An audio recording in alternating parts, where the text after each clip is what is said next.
I know, buddy. Hey, check 1, 2. Look at us. We're live on the internet, I think. Hopefully people can hear us and see us and stuff at the Nobody Likes Onion Studios in beautiful Las Vegas, Nevada.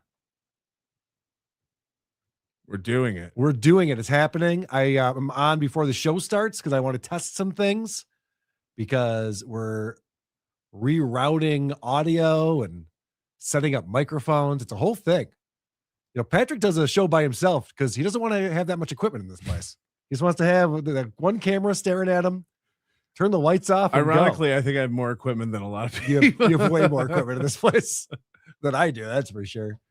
All right, let's just make sure people can hear the drops. That's the gayest thing I've ever heard in my entire life. Mental illness can literally drive you crazy. I hate this fucking show.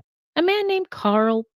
I assume that's coming in. Someone says Big Sauce looking good. That can't be right. Something must be wrong. Put then. Vaseline on the camera just for today. JT says sounds fabulous. I trust JT the Watcher. Follow at JT the Watcher. Sweet. Good. Well, in that case, I guess we can get the show started, right? Yeah. Yeah. Oh shit! Did I forgot to pull up producer Chris's intro? Jesus. I know. Do I have a new Tapoka Dabbler? God, I didn't even think of that either. Oh, this is amateur hour, man. Amateur hour. Yeah, I do have a Tapoka Dabbler. Thank God I looked for that. Do you imagine we didn't have a game to play today? Yeah. Cardiff would be offended if he didn't plug his channel at the end of every show. He sent me a link to a video last time that was just his video. Yeah. It wasn't, it was like his show. Mm-hmm. And I thought he did it to prank me because he's a dick like that. But then he saw that I did that and he sent me the right one. So you got to watch out for Cardiff. He'll fuck around sometimes. And then let's see, probably producer Chris probably sent me some shit that I need, I would imagine. That's it. That's Jesus it. All right. Christ. Yeah, producer Chris always sends me a fun little visual gag in the emails with the stuff that I need for the show. Our intro, our internet news. People are mad that you're going to be looking up and away from the camera. That's not professional. I know. As John has told you. Stuttering John's going to have a field day with this one. You think that's a professional broadcast? Haven't you seen sitcoms? They all look at the camera. Oh, fuck. All right. I'm almost there. These are things I definitely should have had prepared ahead of time. This isn't me. This is 100% on me, this stuff. But, we didn't start the show yet, so that's good. Imagine if we had started the show, how embarrassing that would have been. Sweet. Okay, everyone. Calm down, everybody. Calm down. We got this. Let me get it's going to be fine. JT off. It's going to be great. It'll be better than fine. And away we go. I told them in the strongest of words to just do it. You see, this is we just do it kind of show. Episode 685. Are you a boner guy? Oh, I was a boner guy. You know what? I miss penis. What are you talking about? I'm the one who should apologize. Is it going to be absolutely riveting? Is it going to change your life by any stretch? Probably not, but it's going to be at least entertaining, okay? By the way, for those people that are in the back, remember to shut the fuck up. Shut the fuck up, asswipe, and suck my cock. I've been dying to say that. Cuz-a-roo, Slap-a-rooney. It's showtime.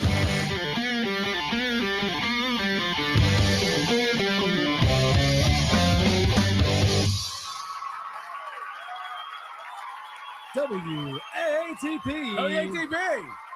Hello, everybody. It's Cousin Roots. Welcome to another episode of Who Is This Podcast, the only show broadcasting live from Pulperfest. I'm your host, Carl, the $850,000 man. With me this week, a man who broke into this house so that we could use the studio from Nobody Likes Onions and This Little Piggy. It's Patrick Melton. I didn't break in. I pay rent. No producer Chris today. He is on assignment. You have just the two of us live from Las Vegas. Please go to whoarethese.com. Get our email address, voicemail number, link to their subreddit, link to our Discord server, link to our merchandise, link to our YouTube channel, and that link to Patreon Supercast featuring 2 exclusive bonus episodes every single month. We have a bonus episode out that is Stuttering John Living in the Past, episode 18. Another fantastic journey into John's podcasting from 2018, 2017, and 2016, long before the Dabbleverse existed. We can find out what he is up to. It's a fun escape from the Dabbleverse, where we see that John deserved this all along. Hackamania 3. Have I talked about this? Probably not. You guys hear about this? Hackamania 3 is happening. Hack the future. Go to hackamania.com. Use promo code WATP. You know, you can't save more money than with promo code WATP. That's true. That's very true. It's the most It's the savings most you can you get. could possibly save on tickets. You'd be crazy not to use promo code WATP when you go to hackamania.com. We're in Las Vegas, April 10th through 12th. I can tell you I'm in Las Vegas right now. Yeah. It's if you're not here, it's dumb. Running into fans. Running into fans, running into people from Hackamania too. Yes. Last night at the sushi restaurant, which is wild. Pulverfest is a draw. You can It's just wild running into Ellie. That was funny. Yep. So yeah, get your tickets. Hackamania.com, promo code WATP. And if you miss out, man, you're just gonna have yourself to blame. Yep. Nobody wants to have themselves to blame. You will regret it. We encourage our listeners, give us a 5-star review on Apple Podcasts and then shit all over us in the comment section. Today, we'll be reviewing the Opie Radio podcast, The Fighter and the Kid and Stuttering John. But before we begin, how's your Pulperfest going, Patrick? Playing poker, eating expensive food at all the casino restaurants. You bought dinner the other night. Thank you very much. You're very welcome. You and Pat Dixon, we were hanging out. Lucy Tightbox was here. Yeah. We got a nice dinner coming up tonight. But I've really enjoyed playing poker with you. Yeah, it's been great. I'm actually up. I haven't. It's Yeah, wild. I wasn't up the first night. I won $12. I paid $25 to park. Well, you were up when I left, so you went back and lost money. Is that what you're telling me? No, I the first night. Yeah, the first night. Remember, we all had like made $70 or $50 or something. I was up a bit. I went back and I won $12. I paid $25 to park. Last night I was down about 300. Turned it around. Walked out of there with 150. So I'm up 100 with parking. Doesn't that feel like winning 450 though? Because Yeah, you already realized like you're down 300. Of course. So anything you I make was on in a top hole. of that, I was yeah, in a hole, so I feel great. that's awesome. Well, Pulperfest is a giant success. I can report on that right now with no hyperbole. All right, Patrick. Well, let's get right I into it. did lose $50 on the Jake Paul fight. Oh, right. You told me you were betting that. You got him 7-1, and it was 11-1. They told me it was 11-1 for Jake Paul, the odds on Jake Paul, because nobody thought he was going to win, and I didn't either. But 11-1 is pretty good odds. So I went over and I went to put $100 on it, and they were like, "Oh, the odds have changed 7-1." Because everyone was slamming the other one because they thought it was fixed. Yeah, everyone was betting on Jake Paul, and makes sense. so 7-1. So I lowered my bet to 50, and good move. Got knocked out in the 6th round. If Yes. you're not paying attention to that nonsense that's going on. All right. Well, I think that's a pretty good report from Pulperfest. That's what's going You're on. not going to get a better report from Pulperfest. Don't worry about me dabbling live or whatever Pat Dixon's talking about. Yeah. We got the scoop on it. He doesn't know anything. Let's talk about Opie.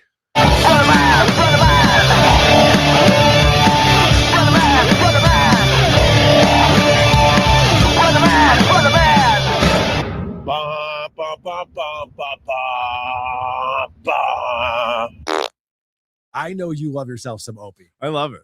I love And it. I can't, because there's never been a greater like downfall of a person. This is a guy who could have gone away when he was done with his show, and it would have been Some his people say that he should have. and his reputation would have been preserved. People would argue how good he was on the Opie and Anthony show. Right. Some people would say this, some people would say that. Right. And he has gone, I want you to remember me by me fizzling out, which I love. And I love Stuttering John because he also had a career in show business for so long. But John was never the reason the show existed. Right. Howard Stern would have been Howard Stern. Jay Leno would have been Jay Leno without Stuttering John ever being a part of it. Well, it's one of my favorite quotes of Opie, and this is when I knew he was insane. Was a couple years ago. He said, "If I would have never met Anthony, I would have been way bigger."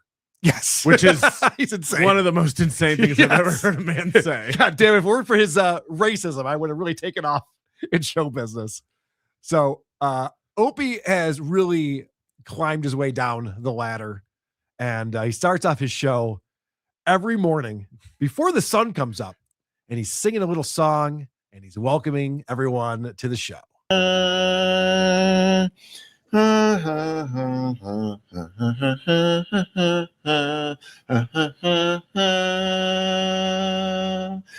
morning and welcome. All is welcome to the Opie Radio Podcast. I woke up with this thought. What happens to Nick Reiner's Hanukkah gifts? See, I don't see you laughing over there, but here's why that's funny. You see, in the He's a murderer. in the grand scheme of things, the Hanukkah gifts really don't matter. You know, it's neither here nor there. Yeah. And Opie's going, well, is this guy going to get the socks? Yeah. Or what's going to happen? Who's feeding the dog? That's good stuff, Opie. Good stuff. I love that he had notes on this one. I do like that he's moved away from the Addams Family.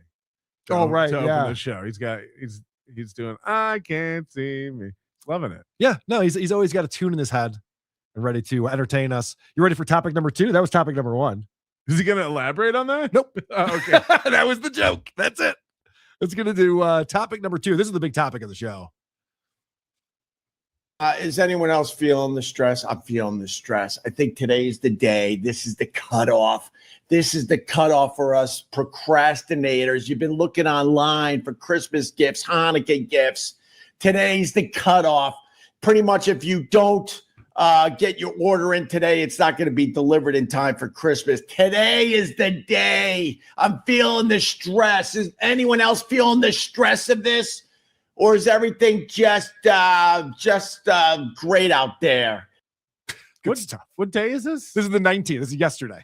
The 19th of December. Opie's feeling stressed about And Christmas. Christmas is Thursday, correct? Yeah. Does he not like? First of all, anything on Amazon 2 days max. Yeah. But you can get overnight shipping on a lot of stuff. Or you can step outside your apartment on the Go Upper West Side of Manhattan. Visit a store. There's like a lot of retail in that The area. world is at your doorstep. Yeah, there's a lot of retail near Opie, but he's stressed out about the holidays because he's a procrastinator. Now, the thing that we've been learning about Opie, especially in the last few months, is he's cash poor, and it's ruining his life. He complains about it nonstop, and so he hates Christmas. He hates the holidays, and he does this thing where he does the inner voice thing, or like the voice of the heckler, like Jim Gaffigan did, one of his crutches when he came up. Opie does this all the time. Humming your Christmas songs. Oh, isn't this great? I love Christmas. Everything is fun. There's no stress, no anxiety. Everything is working out great.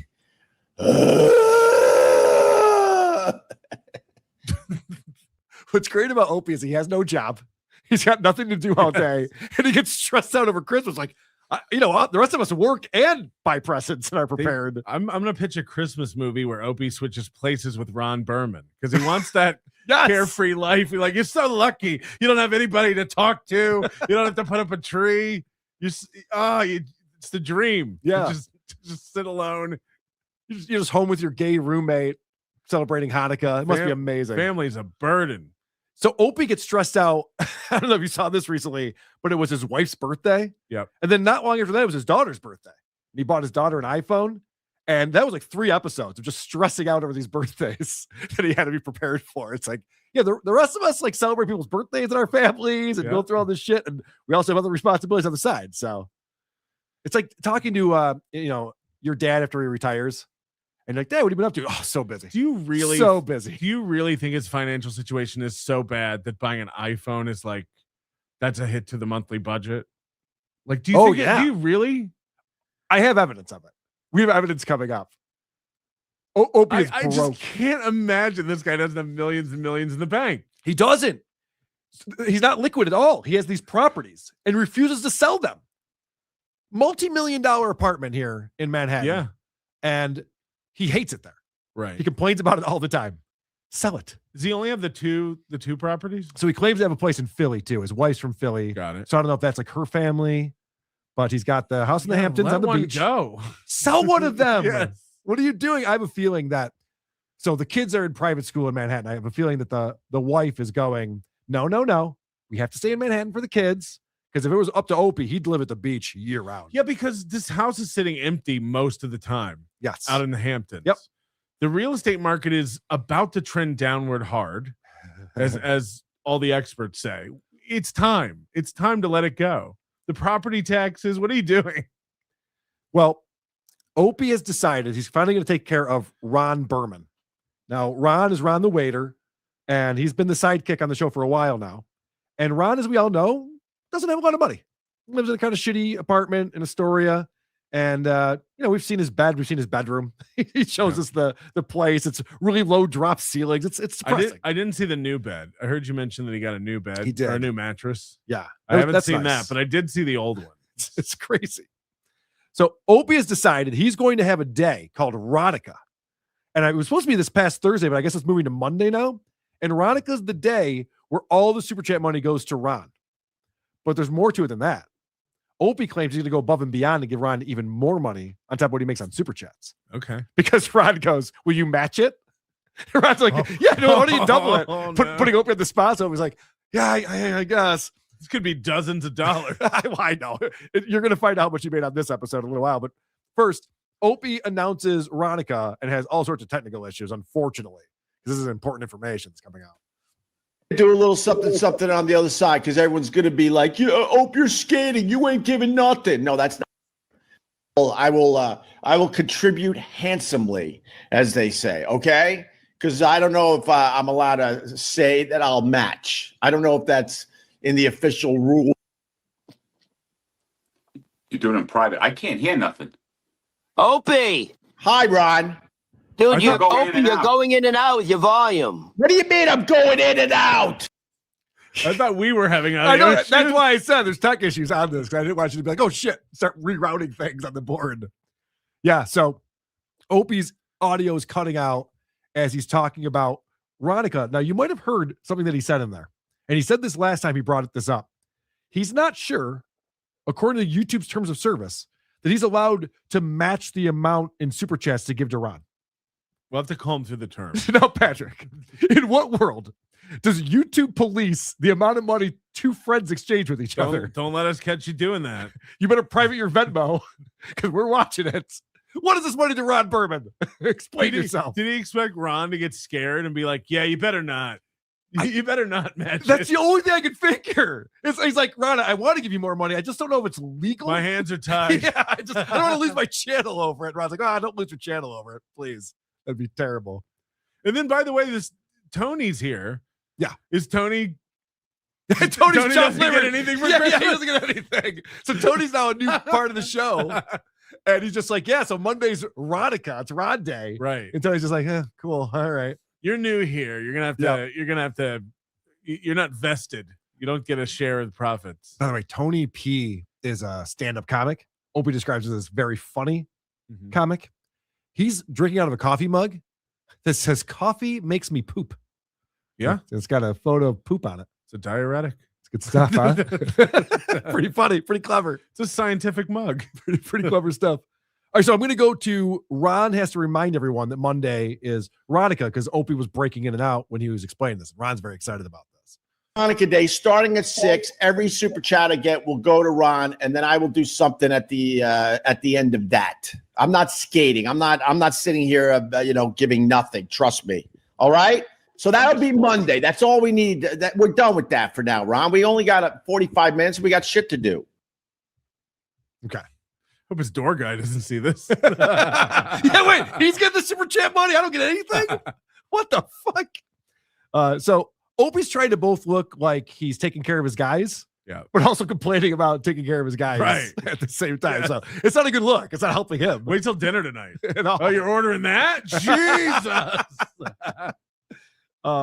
Yeah, I don't even have an appetite. It just looked good on the menu, Patrick. Hope you don't mind. So then Ronakuh then gets super chatted, and Opie gets annoyed by this because now people are excited about Ronakuh. Cobra Junkies in. Happy Ronakuh. No, Ronakuh's Monday. Well, sorry for the loss of Krista. Have you heard of this is why I have to keep talking about it. What? You gotta write down the tabs, Ron. Write down. This is why I have to keep talking about it. Everyone thinks Ronakuh's Day today. It's Monday. Make all it right, both days. October Junkie can't read the rest of your fucking comment. Because it's about me. Because Ron decided to just start babbling over me reading your chat. It was about me. Anyway, how much did I get? It's too late, Ron. You were babbling once again. So you keep babbling. keeping it? Opie's not even having fun with this. Yeah. He literally is pissed off at Ron for talking. Ron got so excited. He's like, oh, money. You're gonna earn it today.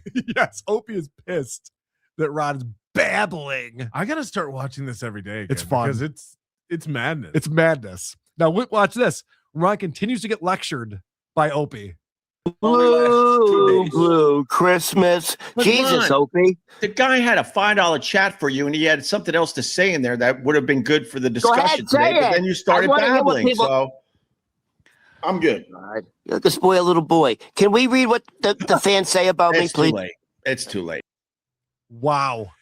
This guy has never lived in the real world. No. You guys were talking about this, I think, a week ago or so, but like he doesn't know how to interact with normals. No. He doesn't know how to come down from his high castle and mix it up with the plebs.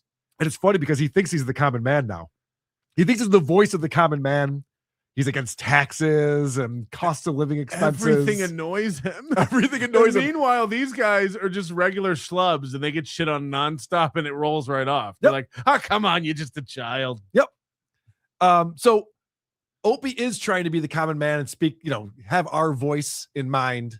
And so he's talking about the stress of Christmas. It's driving him crazy.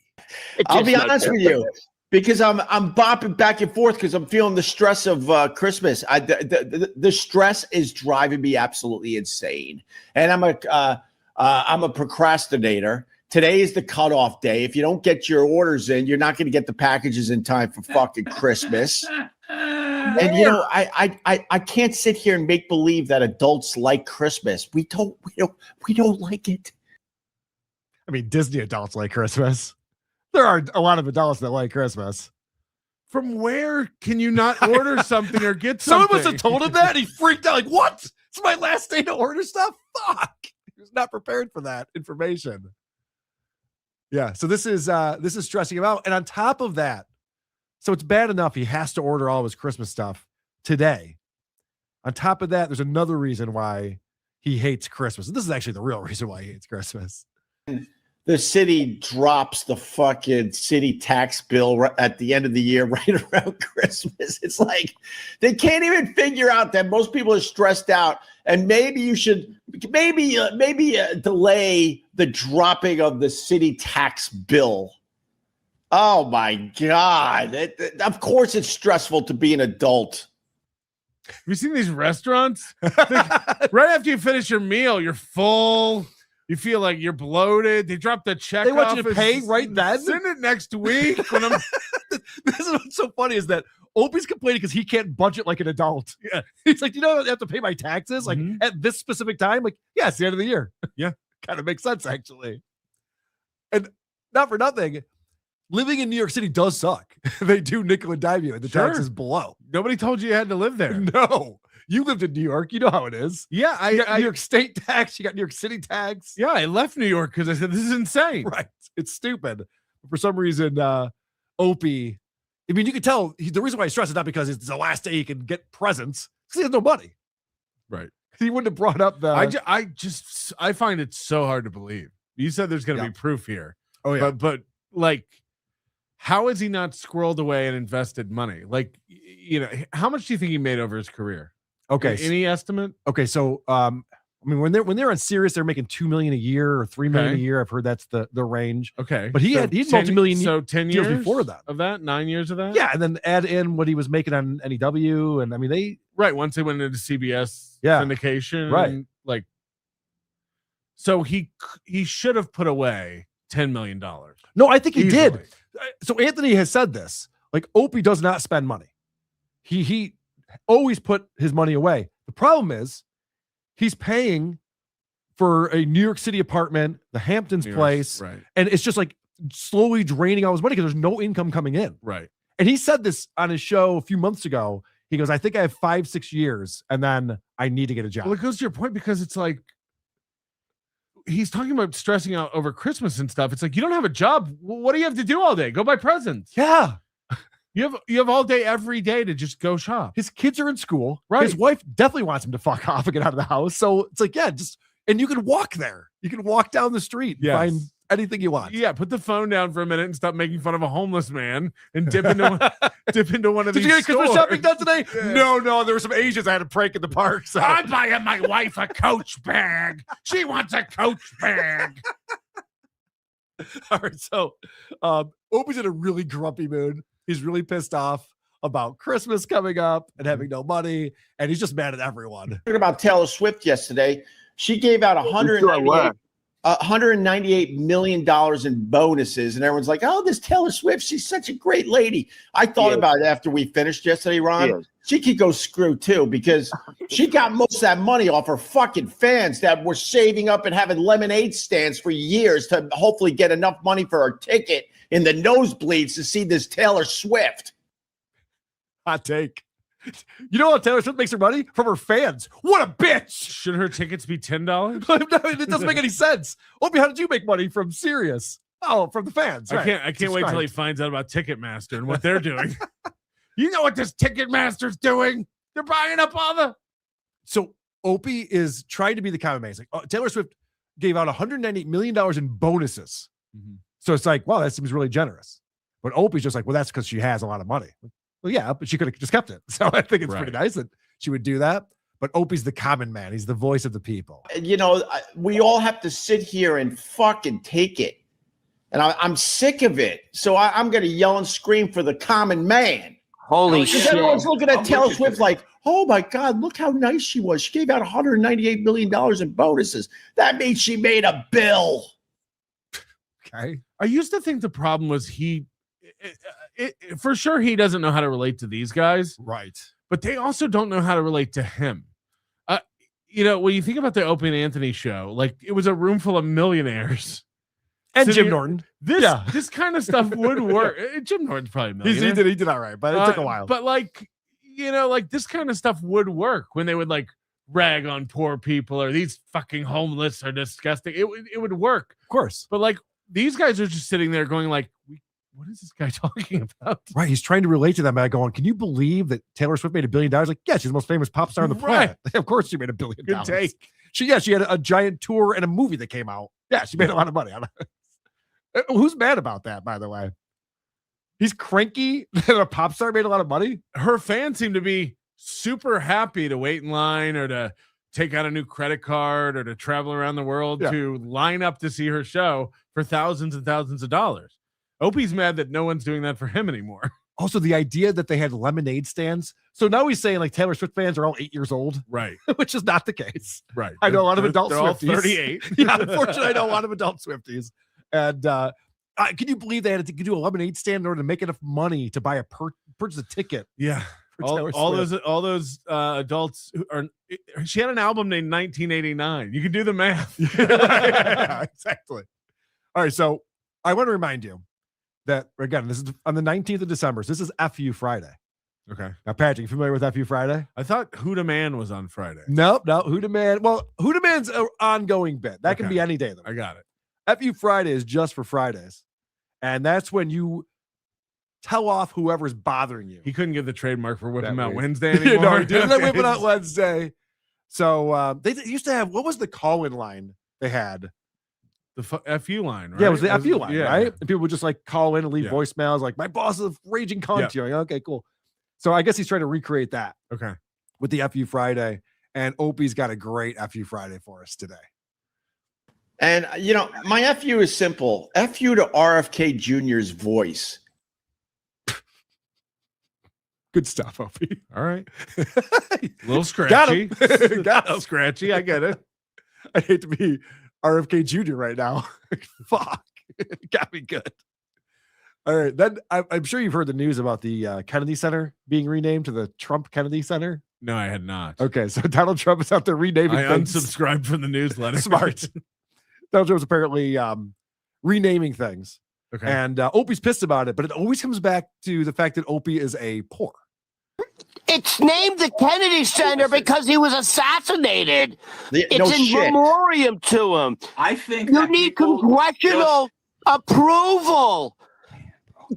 He didn't let the people who were going to dissent.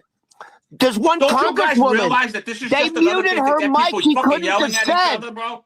The same way they renamed the Tappan Zee Bridge when they renamed the Tappan Zee Bridge to the whatever the hell it is, the Cuomo something bridge. Yeah, that's Nobody stupid too. cares. That's New York stupid. is going to call it the Tappan Zee. I still call it the Tappan Zee.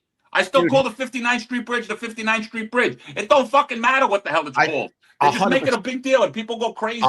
100%. The reason why we're bothered, you're a fucking Kennedy, and the reason we're so bothered by this stuff is because everything is costing way fucking more out there. Our gas prices are out of control, and so when stuff like this pops up, you're like, oh, this is what you're focused on to rename the Kennedy Center, the Trump Kennedy Center. How about you lower our fucking bills?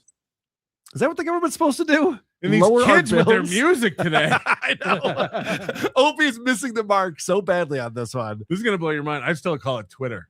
I do too. Is that wild? We're old men. Yeah, it really is like just an aversion to change, right? Like it's just like, why they gotta go and change it?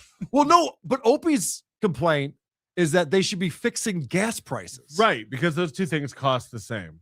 right. Those are like, what are my priorities today? Right. Gas prices or renaming the center? Hello, the petrodollar. So I just want to show that Opie's missing the mark. On And that you know, being my complaint, because I looked this up, and you can see gas prices peaked in June of 2022. Yeah, this is the average across the United States, and this Sure. graph goes all the way back to the 90s. Sure. So you can see it's fluctuated a lot, but it's way down from where it was, and actually about the range it's been for the last 10 years. Also, where does he go? He drives out to Long Island and comes back, and Right. drives out to Long Island and comes back. Yeah, he lives in Manhattan. Gas shouldn't even be a big expense for you. There's public transportation. Right. I don't know why you're driving anywhere if you're going somewhere in the city. Right.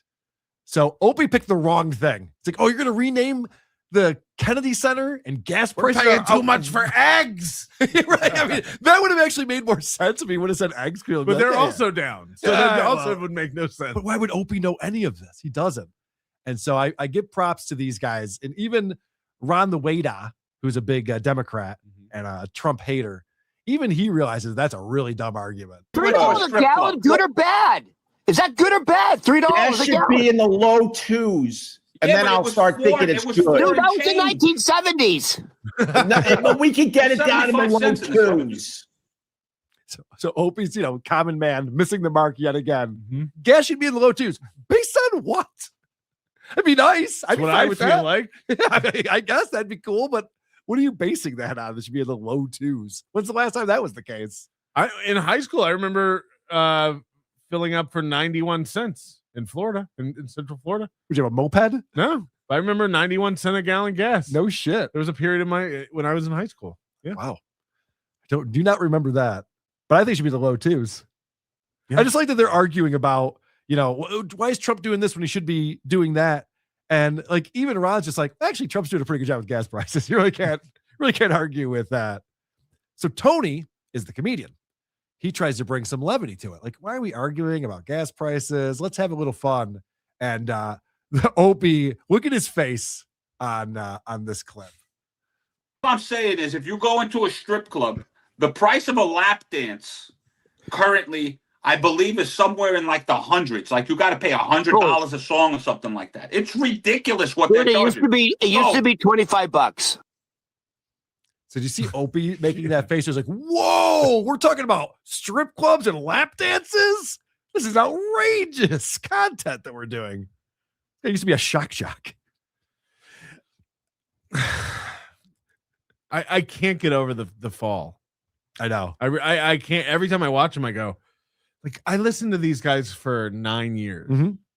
Like I canceled my Sirius XM when Anthony got fired, and just in solidarity. But like, I cannot get over that. This is what this guy's doing.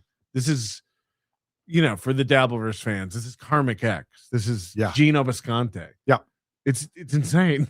Yeah, it's Gino with friends who are bigger losers than Gino's friends. Just saying something. If only Opie could get Matt Mead on the show. Right. So he has just a punchable face right here where he's making this face when, thank God, Tony's trying to like make this entertaining or something. Like, about the price of lap dances. Am I right, people? That's pretty wild, right? Okay. So Tony tells a story that he's having a bad morning because he puts a hose into his water filter. Can't poop. He puts a hose into his water filter, goes outside to grab something outside, comes back in. The water spilled all over the floor in the kitchen, a big puddle. He just left it on like an idiot. You know what that's like. I do, unfortunately. It sucks. My downstairs studio is still torn apart. It's annoying. So he's in a bad mood, and this puts Opie in a good mood because he's been really pissy this whole time. But now that bad things are happening to Tony, he's loving it. Hardwood floors. It was in the kitchen. It's tile. It doesn't matter, Ron. It's damaged no matter what. And my point is that I want to thank Tony for getting me out of my bad mood.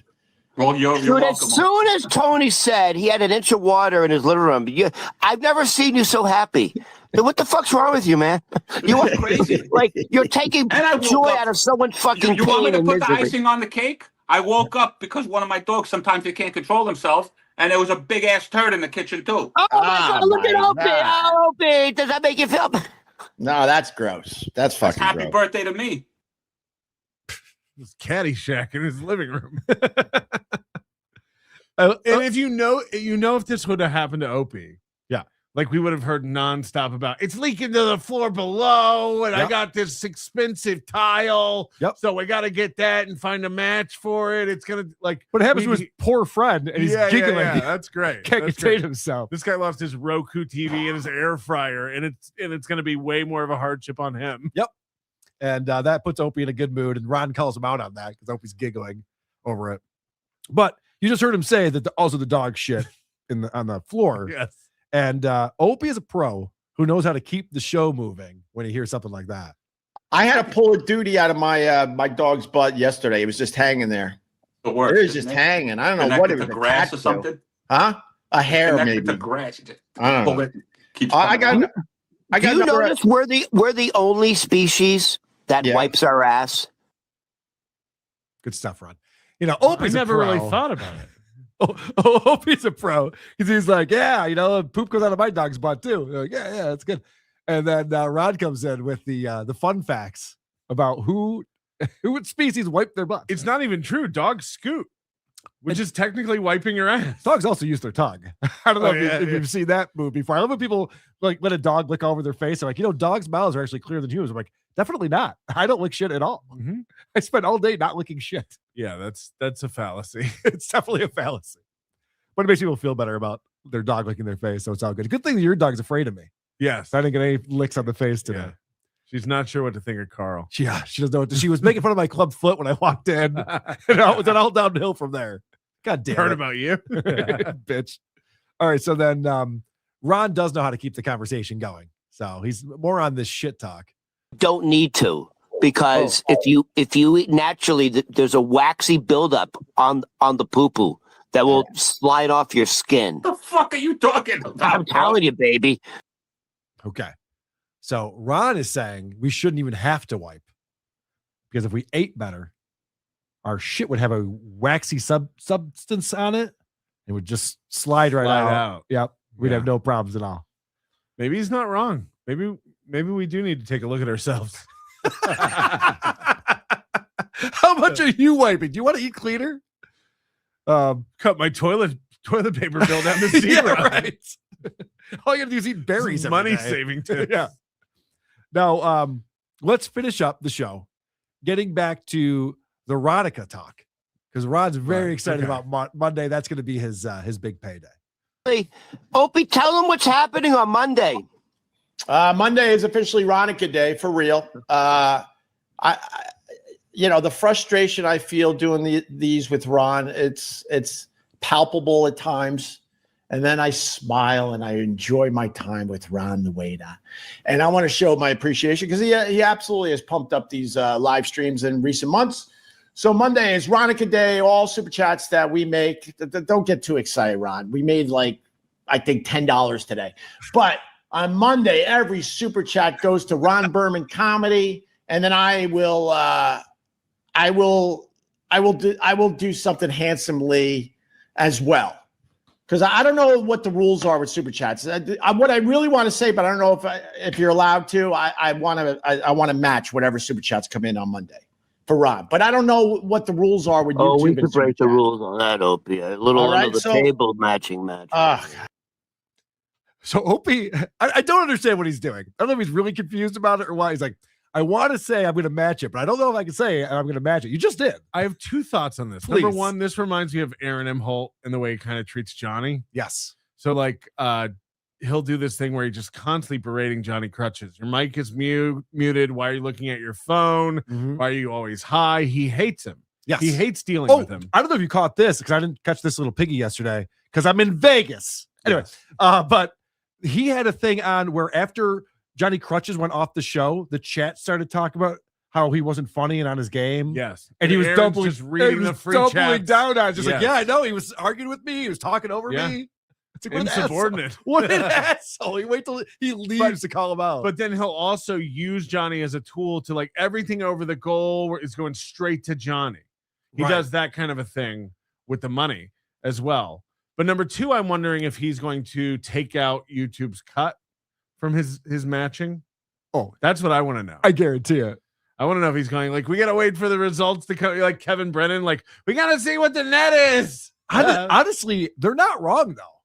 It's Sure. very difficult to figure out what the Sure. net is. The gross and net are very different numbers. Which is why you should sign up for supertip.gg. Wow, It's you open for shows now. You just brought up a great point. Supertip.gg/WATP is where you can go to support the show and also participate in the show in a fun manner. I believe Patrick's going to play these for me. Yeah, I'm handling the. Thank you. I'm like the review girl, but I'm the tip boy. Perfect. Oh no, you changed something. Uh-oh. I did change something. Let's see. What did I turn off? Well, wait. Why would that stop working? I don't know. We had it working before the show. That is true. Okay. So where do you want it to go? To your board? We want it to run to your board? Yep.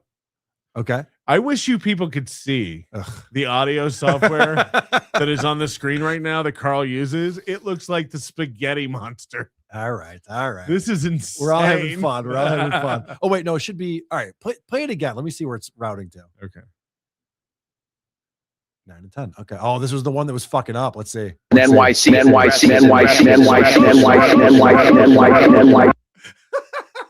Oh, no.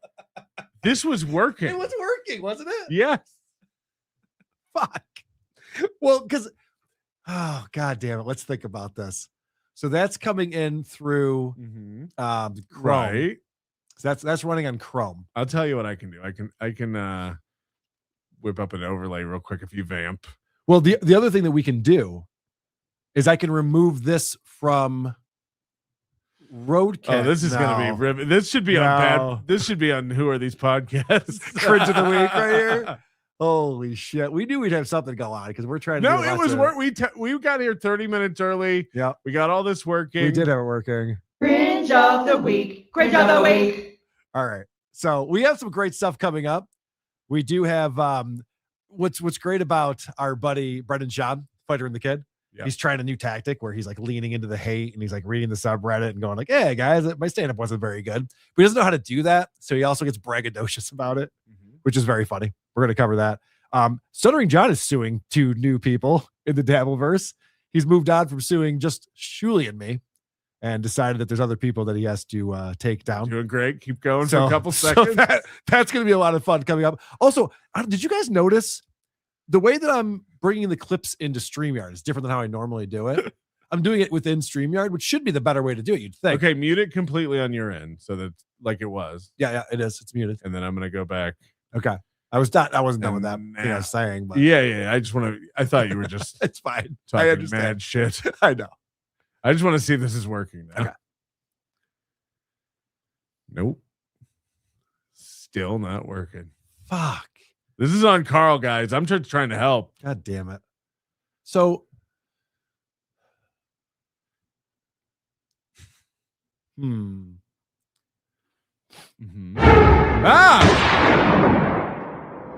Great. Turn that off. Yeah, that's not on me. That has nothing to do with me, what just happened there. Let's think about this. Let's think hard. Could I run it? Well, hold on. You're the one who's running it, not me. Oh, hold on. All right, let's try this. Watch this right now. Let's see if this works. You play it again? No. Okay, hold on. No, I have an idea. Patrick? Wait for it. Mm-hmm. I am going to turn this back on. I want you to, not that one. I want you to not try to run it through. I'm not running it through anything. Your board at all. I'm not. Okay.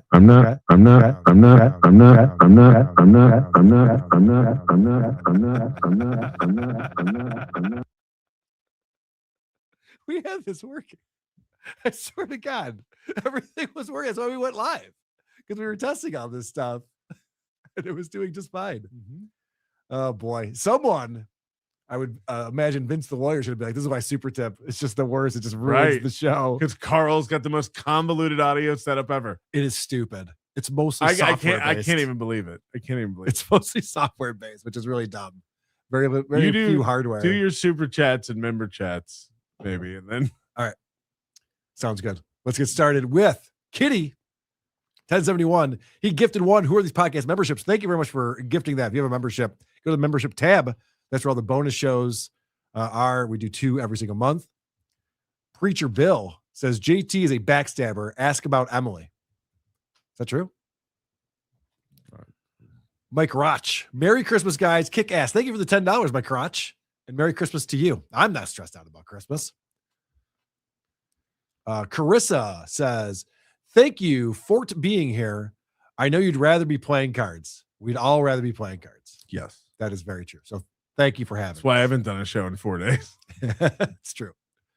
Mostrat says, you gave Lady K Moody's midget chair. Send Adam the link. I know. I'm in a weird position over here, but we didn't think through I didn't think through everything I needed to do.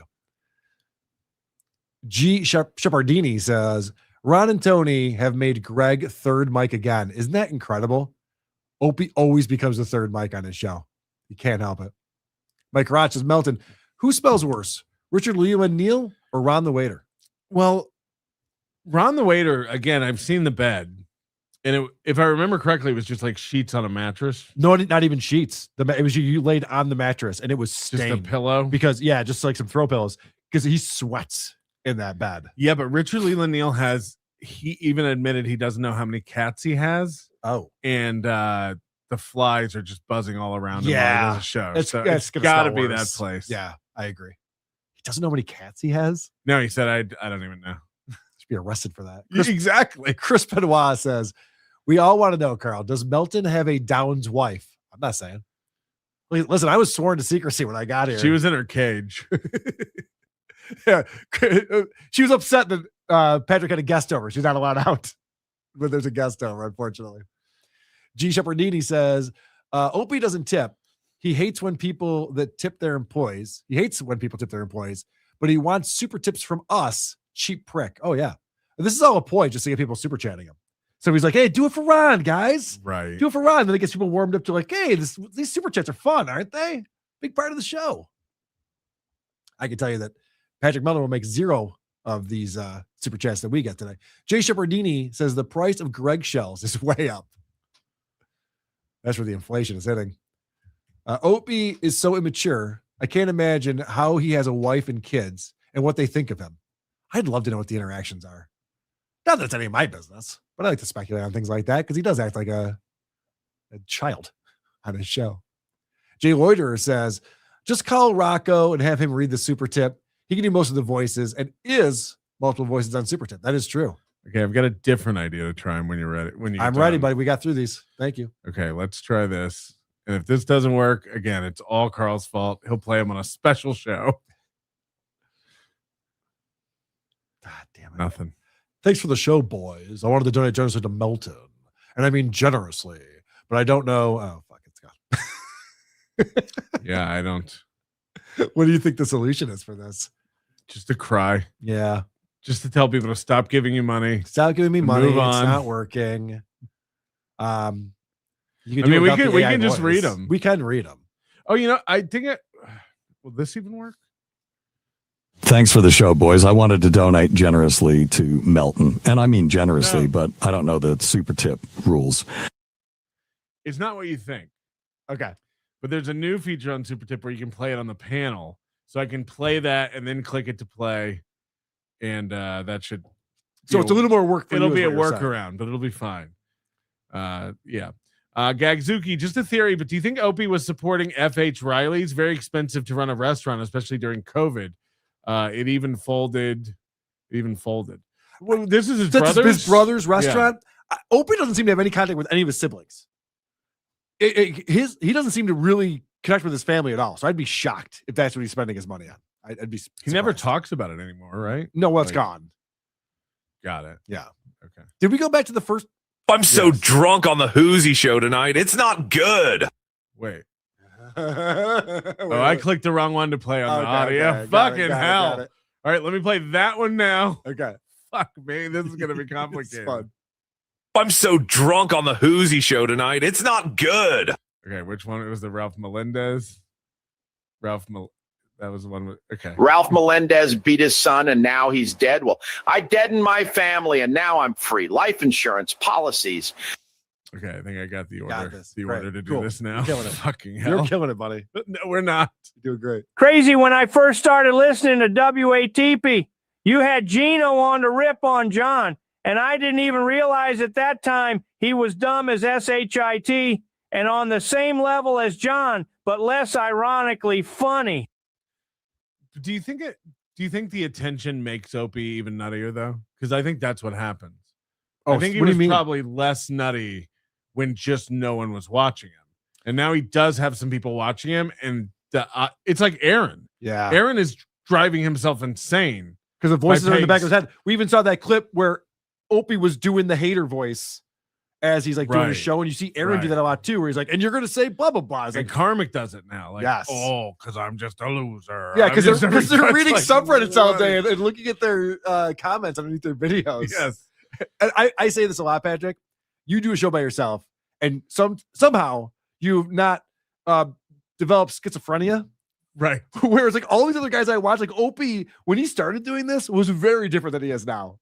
He's losing his mind. Yeah, I think it's whatever the Streisand effect is for nuts, for like losers without any creativity or ideas. It eats them alive, and the insecurity, like it just magnifies it over time. Don't call that first segment banter, please. I agree. You guys sounded like you had my writers. Fair enough. That's good. Coach JR Fishing, wet t-shirt contest. Who takes gold, Lucy or Mint? Personally, I think Mint's boobs suck, but I've seen them for free on X. Lucy has those babies behind lock and key. I guess it depends on your preference, because Mint's definitely has bigger boobs than Lucy. I don't think Lucy would be upset with me for saying that. Okay.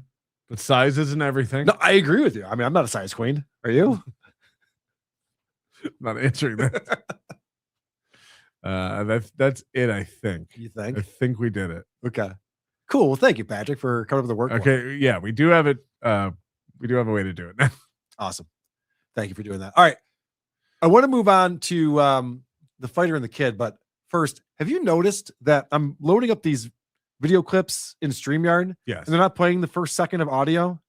So it sounds like I've clipped them incorrectly. No, I didn't. I just thought they were taking a second. No, well, so it's actually cutting out some of the stuff that's happening, which is annoying because I'm a little anal about clips. I make sure that it starts in the exact right spot. You're starting to sound like Opie. Don't let it get to you. Spot. Just wanted to point that out. All right, let's check in on Brendan Schaub. Because to me, I'm just like, oh, it's literally a blimp in the road, man. Stupid as can be. We have this sticker for Schaub too. You going through a tough time? And I was like, I just moved to Austin, man. Yeah, I'm trying to find my way. I'm heartbroken about LA. It's Papa in Texas. I miss LA. So a recent episode This guy who's acting like him moving his family to Texas happened to him. Yeah. Like I know this was a decision you labored over and then chose. He complains about Austin nonstop to Brian Callen, who didn't tell him to move with them. Brian's just like, I'm going to Austin. That's where the mothership is. I wish you wouldn't have, actually. Yeah. You could tell that he was out. He wasn't just like, let's keep fighting the kid going. Like, the show has been dying for years. Yeah. And so Brian moves to Austin because he's like, I'm not going to get any juice anymore. All my friends live in Austin. That's where all the comedy's happening. And Brendan's Maybe- like, all right, I'll go. He thought maybe one day in the green room, Joe would be like, why don't you go up? Why don't you go up again? Yeah. Why don't you get out there? Well, but he's not even allowed in the green room, right? You talking about Brendan Schaub? Yeah. No. And the beauty of this episode of The Fighter and the Kid, it's called Gringo Poppy 2, but with puppets. We'll explain why it's called that. But Brendan Schaub and Brian Callen are joined by comedian Nick Simmons. And Yes. Nick Simmons, it's interesting. He gets into the whole like Brendan stand-up career stuff that we saw recently with another guest that was on the show last week. Timmy No Breaks was on from Kill Tony. Yep. And he's a very funny guy, Timmy No Breaks. And he's only been famous for a few months. And he goes on there and is just like, hey, so what happened to your stand-up career? Which is great because these guys all know. They know the subreddit. They know the homeless cats. They know what would be interesting for people to hear. So Brendan Schaub explains why he had to get into comedy and what made him different. I thought you always called yourself the CM Punk of comedy. I was just gonna say that. Like, I would start the set if anyone came. I'm like, I'm the CM Punk of comedy. Yeah. Like, you guys would be doing the same thing, man. Yeah. Like, CM Punk got all that shit. It's like, man, if you could, you wouldn't want to just jump into the UFC and take a stab at it. It's not just that. You were also offered a lot of money. So what we're gonna find out during this episode is that Brendan Schaub talks about how he gets shit because other comics are jealous that he got opportunities that they didn't get because he was a famous UFC fighter. The person who's most jealous is Brian Callen. He's so upset that Brendan Schaub comes out the scene is terrible at stand-up, and Showtime's like, want to do a special? Have this opportunity. Right. Because Brian Callen's been doing it forever, and no one seems to give a fuck about his stand-up. You can see it for free on YouTube, his latest special. I don't recommend it. Now, the CM Punk of comedies. This is what Brendan's explaining he is. Now, you familiar with CM Punk? A little bit. Yeah, me too. A little bit. I'm not into wrestling, but yeah. Right. So it's like CM Punk was like this authentic guy who wasn't afraid to tell the truth and mix things up, you know? You need that guy to be like, I'm not a company man. I'll come in here and tell you what's up. Right. You know, A that- disruptor. It's disruptor, right? Yeah. Okay. That was Brendan Schaub. In his words, that's what Brendan Schaub was to the comedy scene.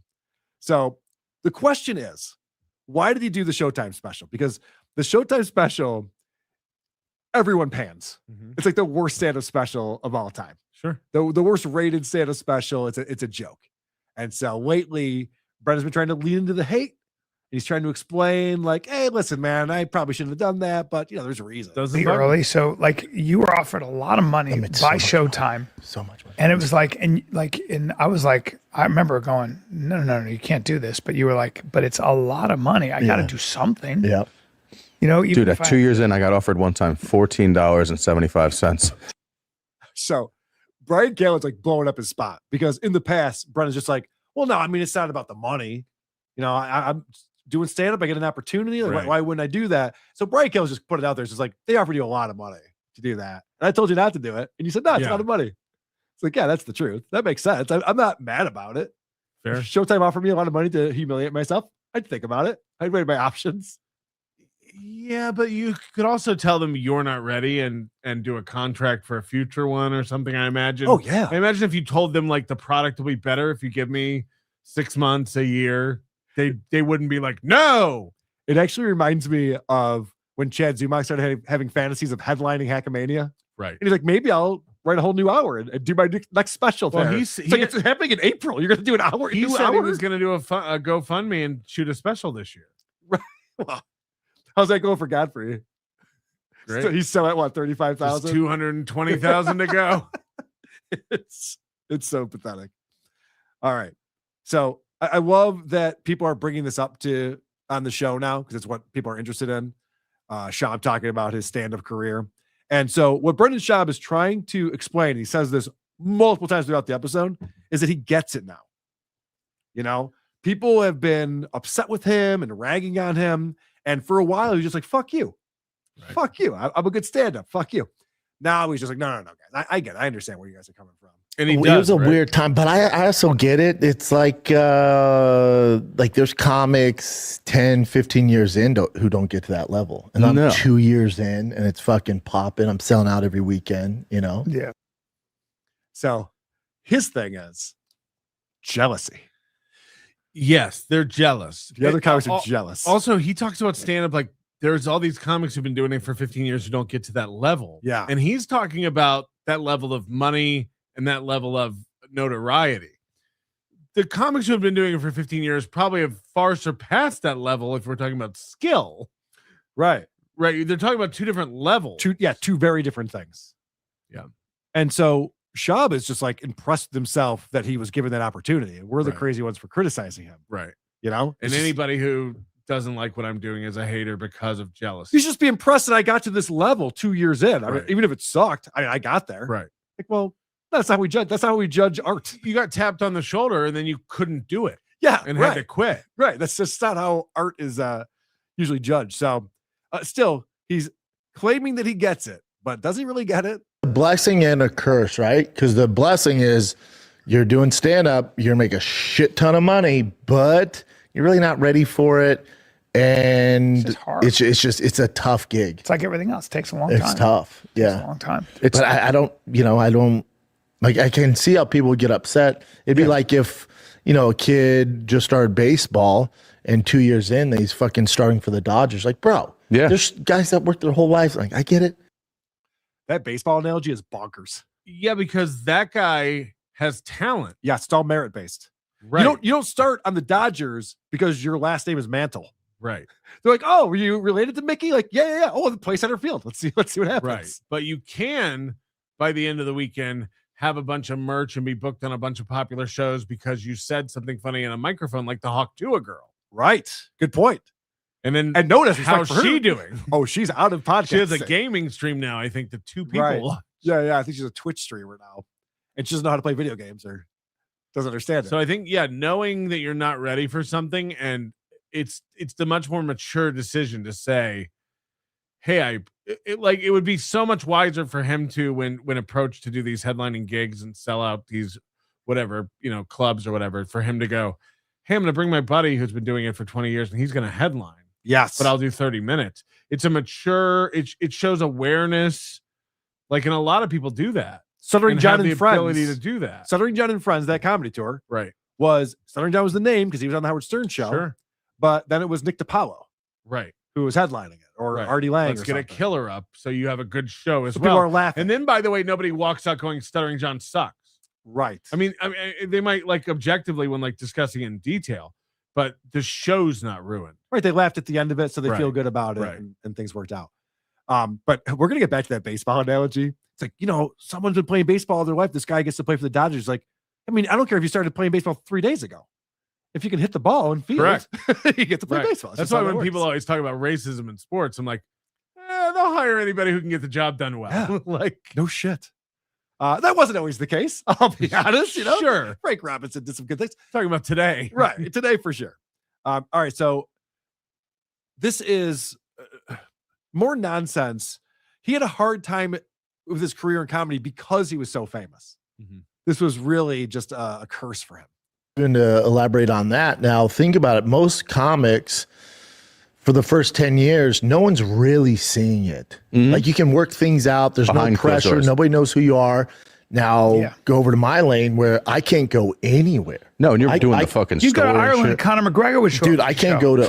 go to open mics. Like, that's not even an option for me. So, like, anywhere I go, it's like I'm getting criticized, and then I got to keep up with the game and post, clips and stuff for the clubs to sell tickets. So then I got to post clips that people are comparing to Theo. Well, and you were D'Elia. also You don't have to do any of it, honestly. What does he mean that open mics aren't even an option? Thank you.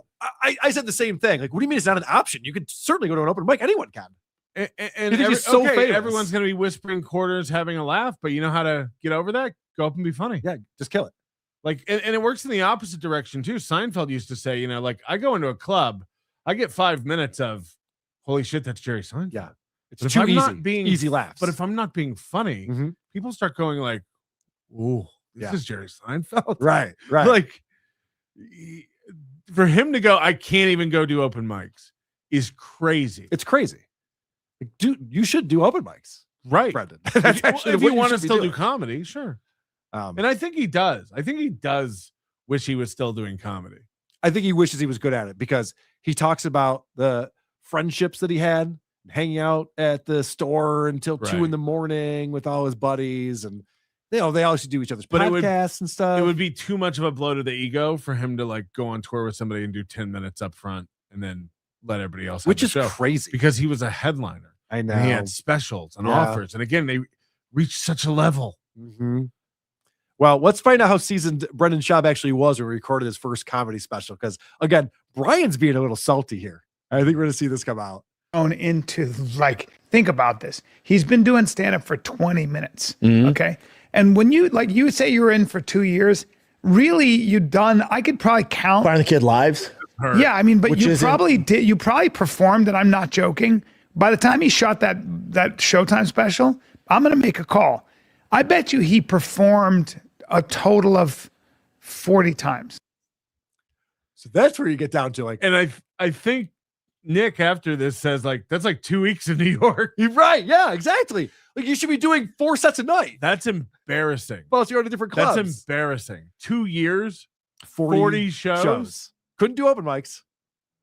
He had to be at the comedy store. That's rough. With all the other pros. And so Brian Callen is pissed about this. He's like, I don't know why he even fucking said yes to this. He had no business being on that stage and doing a show like that. So yeah, Brian seems to be very pissed at Brendan Schaub. But Brendan Schaub is not ashamed of the low numbers for his performances. He sees that as a badge of honor. Watch him flip this around. Fuck out of here. I'm not joking. Maybe. By the way, kind of impressive. That right? Yeah. To say the least. Don't get me wrong. The hour, if you compare it to Schultz and Theo, I get it. But now, but those guys have been doing. Hold on. Well, here's my thing though. That's like 4 weeks of stand up in New York, dude. Show. But hold on. Film their first. So have them when they were very first starting. Have them do an hour. Oh, good luck. I'm just saying. They're like, well, I get the heat, but you also got to give me a little credit. No.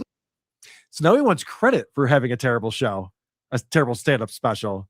Because look at guys, I've barely even doing stand-up yet. I don't know when Theo Von started doing stand-up, but I worked with him in 2011, 2010 maybe. Okay. And he was killing. Like it was. Some people are naturally. He's just he's a charming, funny guy. Yeah. Like, and he doesn't get that. He thinks it's like something you can. And again, I guess it can be learned to a degree, but some people just have it, man. Well, also Brendan Schaub's complaining that he was performing with like the big boys, and he's being compared to Theo Von. The big boys like Andrew Schultz and Theo Von. Right. Those are the two names that he came up with. Yeah. But let's go back to the baseball analogy. Okay. So he's like proud of himself. Like, yeah, I barely had any experience, and here I did a special. Maybe you guys don't think it's great. Maybe it's not as good as Andrew Schultz or Bill Burr, but I did a special. How about that guy on the Dodgers that they let start? And he was 0 for 5 with 5 strikeouts and had 7 fielding errors. And he's like, yeah, but I played in the major leagues. Sure. That's not good enough, man. You lost the game for the team because you suck so bad. Right. So I don't understand why he's bragging about it's this. Not now. Just getting the opportunity. It's what you do once you get the opportunity. Right. And remember, this all started with, I get it, man. Guys, I get it. I know why I get the hate for this. He doesn't at all. Yeah. He's like making excuses for himself. This is what would happen a lot of times with Last Comic Standing, which started in 2002 or 1 or whatever it was. Yeah. Like these guys, they would be like, there were some real pros on there. Rich Voss was on that early days. Comic named Dave Mordall from Minnesota. Like there were a lot of like really good pro comic, Jackie Cation and people like that. But then there were like guys like Dat Fan who, were funny in these 2-minute bursts and had to do all these funny challenges and live in the house. And it was great for a reality show. But now you won. Famously he beat out Ralphie May. Yeah. And he had to go on a headlining tour. And he came to Tampa when I was doing comedy in Tampa. And he traveled with a band. It was called Dat Band. Of course. And he did about 20 minutes of stand-up. And then the band did some bits and he had some guests. But he realized like I'm not ready to headline and didn't headline his own. He just did the impression of his show. mom. It was just the Asian accent fan tour coming through your. But yeah. I'm glad you saw Dat Fan. I follow him pretty close on Who Are These Socials. He posts a lot of stuff on TikTok and stuff, and we watch some of his stand-up stuff. It's really bad. But I don't know if you knew this. Last Comic Standing had like a tour that they did afterwards. Like America's Got Talent does that too, and American Idol. It's like you saw them on TV for all those weeks. Now come see them live when they come to your town. Dat Fan wasn't the headliner. Like he was the winner of it, and they had to have other people headline because, like you said, he's got 10 follow minutes. it. Yeah, yeah, he's not very good. Nobody wants to walk out of the show with that taste in their mouth. Right.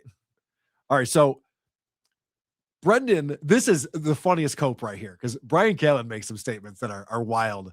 And I know you saw clips of this from Podcast Cringe was picking up on this episode.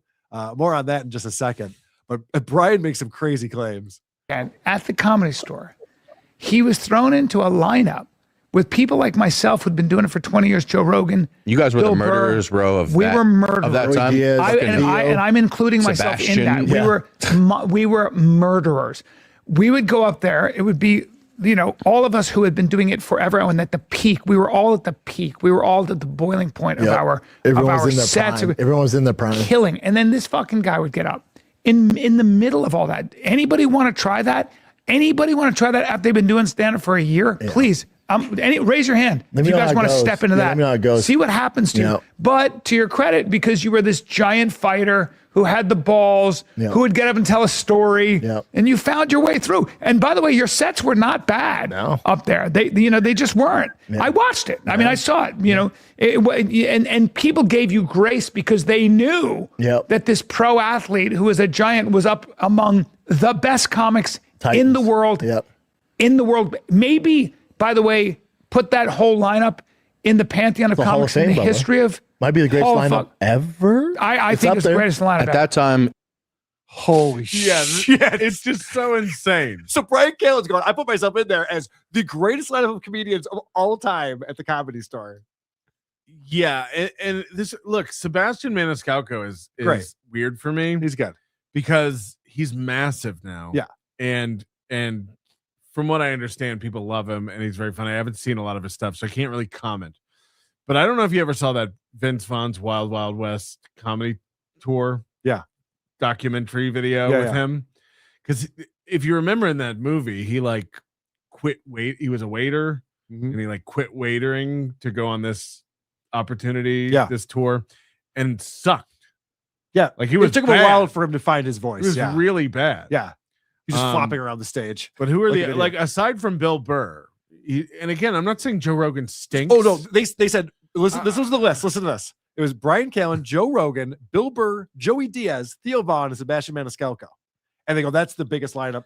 Yeah, and again, I'm not saying Joe Rogan stinks. I'm sure if you go watch Joe Rogan at a comedy club, you'd have a great time. He's doing 15 minutes. I'm sure. And I'm sure Joey Coco Diaz is notorious for telling great stories and all this stuff. I'm sure you'd have a great time if you go see any of these guys. To call it the best stand-up lineup ever is insane. Let me when list nightly at the Comedy Store, there's way bigger, funnier people. Let me list some of the names that have come through the Comedy Store that you might have heard of. Richard Pryor. Okay. David Letterman. Heard of him. Robin Williams, Jim Carrey, Gary Shandling, Andy Kaufman, Michael Keaton. Yeah. Sam Kinison, Dave Chappelle. They're hinting this lineup. It's the Hall of Fame all time. Best ever. Best ever. Of all time. Calm down. And I love that Brian's also, as he's building himself up as one of the killers, a murderer. He's also going, and by the way, Brendan was very funny. And Brendan's going, yep. I mean, he's telling stories. Yep. He was really good. Yep. It's like, what are you trying to accomplish? Because I thought the whole strategy here is that he's now reading the subreddit and he's commenting on it and leaning into it, the haters and all this kind of stuff. But anytime you compliment him, he can't help himself. It's like, no, I'm pretty good, man. It's like, well, that's not the point of any of this. You're supposed to admit you're so good you quit. Yeah, that's right. We just wants more time to yell at his kid on the baseball diamond. Tiger in the baseball. Right. So Nick brings up dealing with the hate and how he wouldn't be able to handle it. So he's taking Brendan's side on this. Give you credit. No one, me and Nick were talking about the amount of toughness you have to get all that shit to still keep going. And then after the stand-up thing, you're still getting people on Reddit and YouTube talking shit. If there was a group of people that was over 100,000 that shit on me every day, I'm jumping off a fucking bridge. I am not lasting. If I got it, see, online's different because I came up with that. But if I was getting in person, then it'd be different. But I don't give no one's saying just to you in person. It'd be great if they did. All right, so he contradicted himself immediately. Brendan Schaub goes, I know people on the internet hate me, but who cares?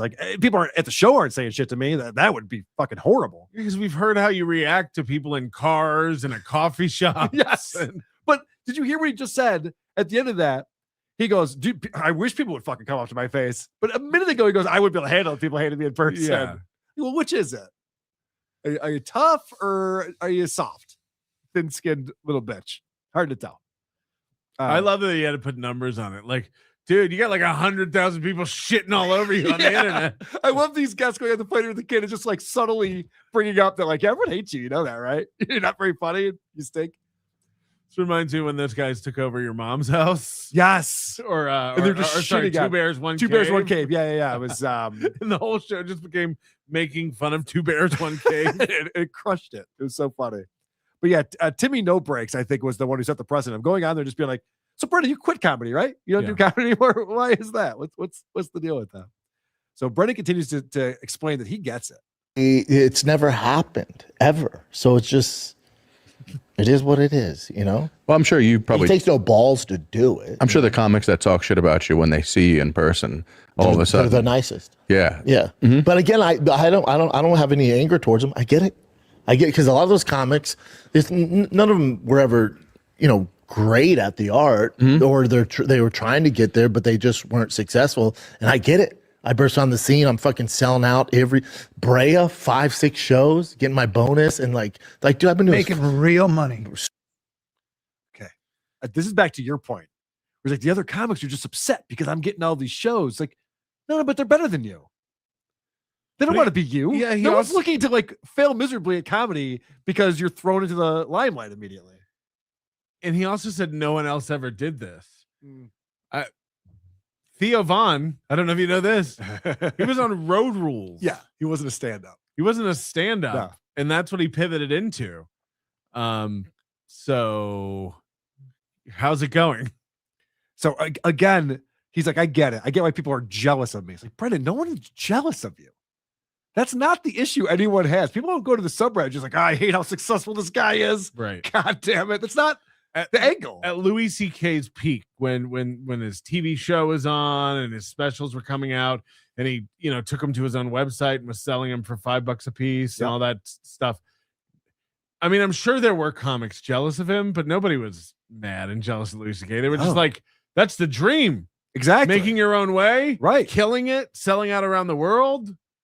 Like, also, there's respect there. Correct. Because he's good. Because he's good. Yeah, because he knows what he's doing. So he does another jab at these comedians. These comedians are all jealous of him here. Yeah. And then also, I was making so much money. Like fucking 2 years ago, I found a check from Brea I never cashed for like $62,000. And I called him, I was like, hey, you guys cool? And they're like, yeah, go ahead. Oh, yeah. Cool. Damn. Money. Yeah, they're like, you earned That's them. a nice Like, we gift. can't believe you didn't cash that. I'm like, me either. That's Boy, nice I was to dumb find. back in the day. But I get it, because think about it, they're grinding. It's a tough fucking grind. And I burst on the scene. I'm selling it out within a year. It's like, man, fuck that guy. So, especially from the comics, I get it, dude. And if they have podcasts, they're doing it and they get views, so they make money. I get it. That stuff never bothered me. Yeah. I literally want to call him. I literally want to call him like, I get it, dude. Are you making money now? He had a check for $62,000. He never cashed because he had so much money. He just forgot about it. Why would you say that? Must be nice. Why would you say that? We're talking about how you failed at comedy and everyone thinks you suck at it. And his response is, I made a shit ton of money grifting on those idiots. He has the reason right. Yeah. Like the comics are upset because you're being given all these opportunities, but it's not out of jealousy. It's the fact that they've worked really hard and are objectively better. Yes. That's the reason. Yeah. It's not jealousy. It's, I know I could destroy this man on stage. Not, I wish I could do what he does. And did he get opportunities that he didn't deserve because he was already famous? Yeah, but a lot of people do in stand-up. Like to your point that you just made with Theo Von, there's a lot of guys who pivot into stand-up. I was just at the comedy clubs. I go in there to do the creep off every week.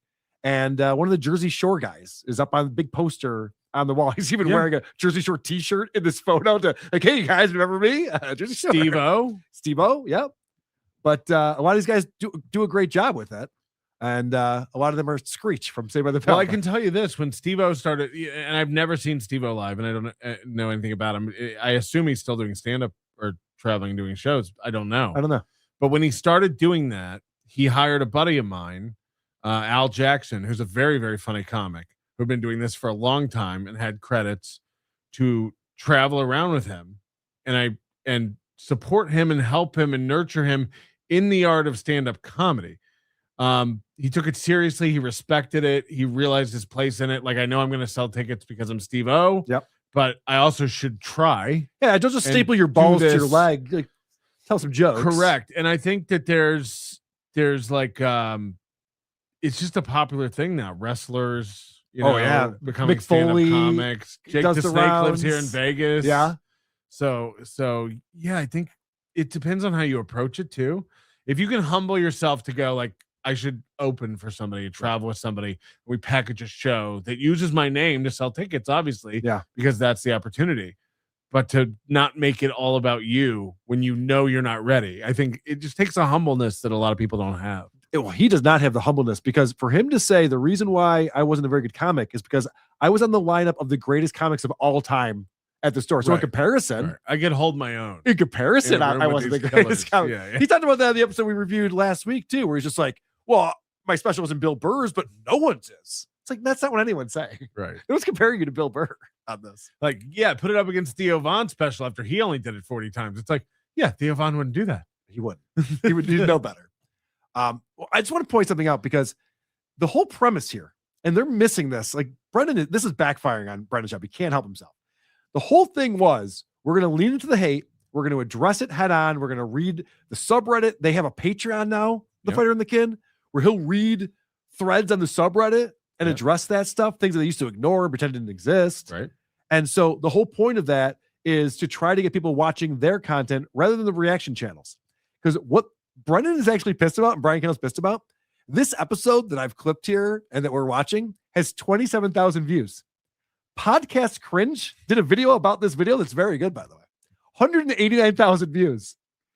Think about that. It's 8x the number of views from the original. I'd be pissed too if I saw that. Am I correct? Is Brendan Schaub suing that guy? He's suing Unique. Something about Podcast Cringe said that something landed on his doorstep and he can't talk about it. Oh, interesting. It's very likely. I might be mistaken, but I think that's happening. It's likely because, Brendan Schaub, what he does is he likes to bring on these lawsuits. And then when he talks about them publicly, he's just like, oh, yeah, I mean, my guys wanted me to do this thing, and my attorneys. He acts like it's not in his hands or something like that. Yeah. If I don't defend my brand, they're telling me. Yeah, right. Yeah. I mean, I don't want to do it, but the attorney knows best. So I guess that's what we're doing. So, all right. To just wrap this with a bow, let's talk about why this episode is called Gringo Poppy 2, but with puppets. So Gringo Poppy is the name of the special that's universally panned that they're talking about by Brendan Schaub. And they start talking about, like, the next wave of comics are going to be AI comedians. And these AI comedians are going to come through and just take over the landscape. And this is what they decided should be the name of the episode. This great back and forth. They're bummed out that they're going to get their jobs replaced by AI. It does feel like the future. Whether like it or not, somebody out there is going to get really good at doing this, and they're going to put out an hour a week. Mm-hmm. Enjoy that.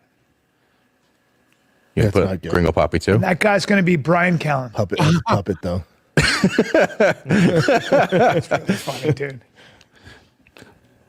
As a puppet. That's nothing to say was the name of the episode. They're just like, that's a bummer. Tukey, if you're listening. Gringo Poppy too. I'm not even kidding. No, make Gringo Puppet. Yes. I'm not even kidding. You get 100,000 views on that on YouTube. That's a really good especially idea. if you wrote actual jokes and did it. Or just recreated that set. Yeah, that would work too. Gringo Puppet. Tukey. Patrick just wants 20% of the proceeds. That's all he's asking for on this. All right, we have Stuttering John stuff to get to. I have to poke a dabbler coming up. Yep. Some voicemails. But first, I want to thank the people who are supporting the show and participating in the show at supertip.gg/WATP. Take it away, Patrick. Okay. Steve C says, good shit. You two boys are the best in this business. I'm enjoying two semi-pros. You're not quite Opie, KB, or Stuttering John level broadcasters. Thank God. Love you boys. Thanks, Steve C. Thank you very much, Steve C. So did Wet by 2 show up to Pulperfuck 2? Wet Bite. I've never heard him called that. We were hanging out with Blade last night, at Caesars. We're staying at Caesars. Madam Priest brought this up too, so I'll just include this together. But any interaction with Blade? Yes, we did see Blade last night. He also placed a bet on Jake Paul. Yeah, I think he talked to you about it. Yeah, I was texting with him about it. Yeah, a lot of losers with Jake Paul last night. Yeah. It's impossible to go the other way when it's 11-1 odds.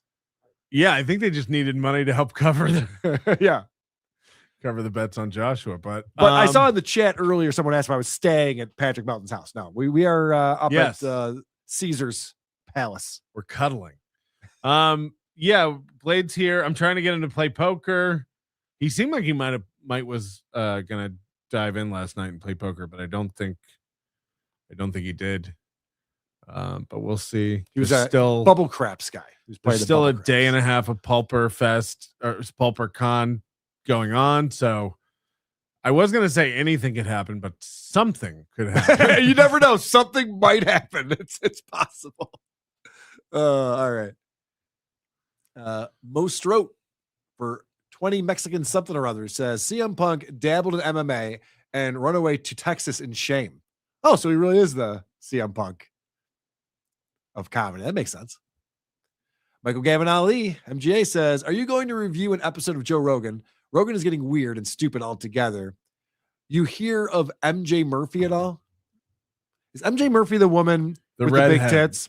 The redhead who took her shirt off to make Kiki $100 on her birthday. The one who's jealous of Scarlett and going after Matt Mead. Yeah. I hung out with her at Chrissy Mayer's Content Hotel. We played poker together. I saw her stand-up set while we were there. It's just crazy because she was just on Kiki's show for her birthday in November and made her $100 super tip, which has got to be rare for Keanu. Big. And then they just had that explosion. I think, did you cover that on your show? I did not cover it on my show. I know Pat Dixon did a great job of covering it. So now Keanu and Scarlett hate MJ Murphy, who's friends with also Chrissy Mayer. Yeah. Things are getting complicated in that relationship. At some point, Chrissy Mayer's going to have to. I wonder where I'm at in all of this. Make a decision. I got to find out, am I still allowed to hang out with Chrissy Mayer, or does Keanu have a say in that? Will you be at Villa Roma too? All right, that's a good question. Villa Roma too. It's funny. Brendan refusing to understand he's been a lol cow all along. I get it, man. No, I get it. Just saying I get it does not mean that you get it. That's not how that works. All right. Guys, thanks so much for supporting the show. I know we're at a different time and place than usual, so appreciate you being here. Let's talk about John Melendez. Can I get a little sympathy? Because I got a bloody ass. I'm bleeding generously because I got a bloody ass. All right, so John Melendez came on the show yesterday, and this is a show from the 19th of December. And John starts off his show. I'm sure you've seen this before, Patrick, where he's still in mid-chew. And he's got a long intro. He plays two different intro themes for some reason. And so he plays all of that, and then he does the, that's the Duke thing. And after all that, he comes out and he's completely unprepared to start a show. Don't cross the Duke. Everybody knows that.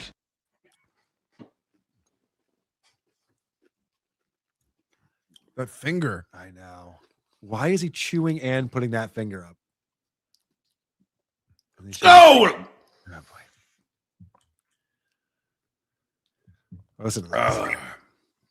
Why, hello, everybody. He just sounds defeated. Patrick, you bring this up a lot, and I appreciate your insight on this. You can tell who's killing it in the Dabbleverse and who's getting their shit kicked in just by their demeanor. Right? He's because I was just like, well, I guess I'm doing a show again. Fuck. Yeah, like they accuse everybody else of being mad, angry, seething, coping. Oh, dude, Gino tells me like the Dabbleverse is this horrible place. It's all hatred, it's all haters, stuff like that. I generally, most days I do a show or other people's shows. My face hurts when I'm done from laughing and smiling and having a good time. Why are you doing this if you're not having fun? No one told you had to go live while you're eating. Who eats? John, KB, Aaron. Chad has done it occasionally. What's going on? Have a meal. Patrick spends most of his day eating, and he decides to stop exactly for that time while he's on a webcam. I can do it. It's not that difficult to do. But yeah, it's crazy. It wasn't that long ago, Patrick, that I had a boss. My boss told me what to do, and I'd be like, I don't want to do that. But the boss told me I got to do it, so I'm going to do it. All of these assholes have one thing in common. They're their own boss. Yeah. And they're miserable. Why would you do that to yourself?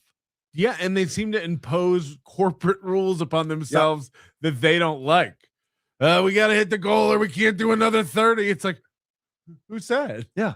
Or getting up at, starting a show at 6 a.m. Right. Opie's on there before the sun comes up. Aaron is just like, why is anyone doing any of this? You don't have to. All right. So, John's going to explain the title of this episode. Don't look for it. It's already been taken down. To be fair, Aaron has to get up at 6 a.m. to start his show, or else it wouldn't be done in time for his next show at night. That's a good point. Yes, because the show is out 5.5 hours. Because he realizes it's the only way he'll make any money. The only way to squeeze it in. Yeah. So John's going to explain the name of this episode and what that might mean. As you can see, the title of my show is called Retorts. And I'm going to get into torts. Oh boy. As you know, I read the book King of Torts, which was written by the great John Grisham. Oh, no. Oh, well, he must know everything about torts then. This is LSAT prep. That's not going to help you on the test, John. Read all the John Grisham you want. It's not going to help. All right, so retorts. So I think that's a play on the word retard. I think. Sure. We're going to find out more about it. First, let's bring on ClayDabbler, the guest. And Clay, I love this guy. He's endlessly optimistic. Talented. He's always he's very talented with his art.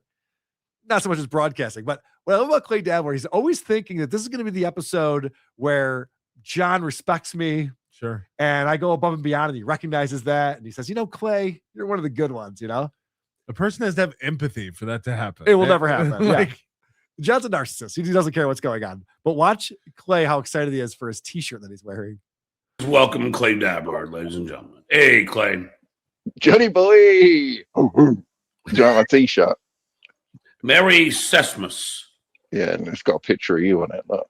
I love it. But why Sesmas? Because that's what you said, Sesmas. So that's like a double verse meme. You said Merry Sesmas. I said it? Yeah. Really? Why? God, I don't know, just from where you got it wrong. Instead of Christmas, you said Sesmas. Well, you're probably drunk or something. You're like, Merry Sesmas. Probably. I love the Clay's like, hey, check this out. I got a shirt. It's got your picture on it. This is great. Your catchphrase. Why did I say it wrong? Why did I say it wrong? Why did you say anything wrong? He's like, you don't know this Dabbleverse meme where you say Sesmas? Idiot. It's so funny. All right. So, I mean, that's been around since like 2023. Yeah, it's been a long time. All right. So, Clay likes to talk to John and set him up for things. And I don't know if you know this. John Melendez worked on the Howard Stern show for 15 years. Right. Now, work is maybe not the correct word to use there, but he was around. And so, got to check. Howard, well, sometimes. Howard. Even the people in the front office get a ring. Howard recently announced a 3-year extension with Sirius XM. And so Clay wants to know what John's take on it is. Makes sense. Think about Howard Stern's 3-year signing.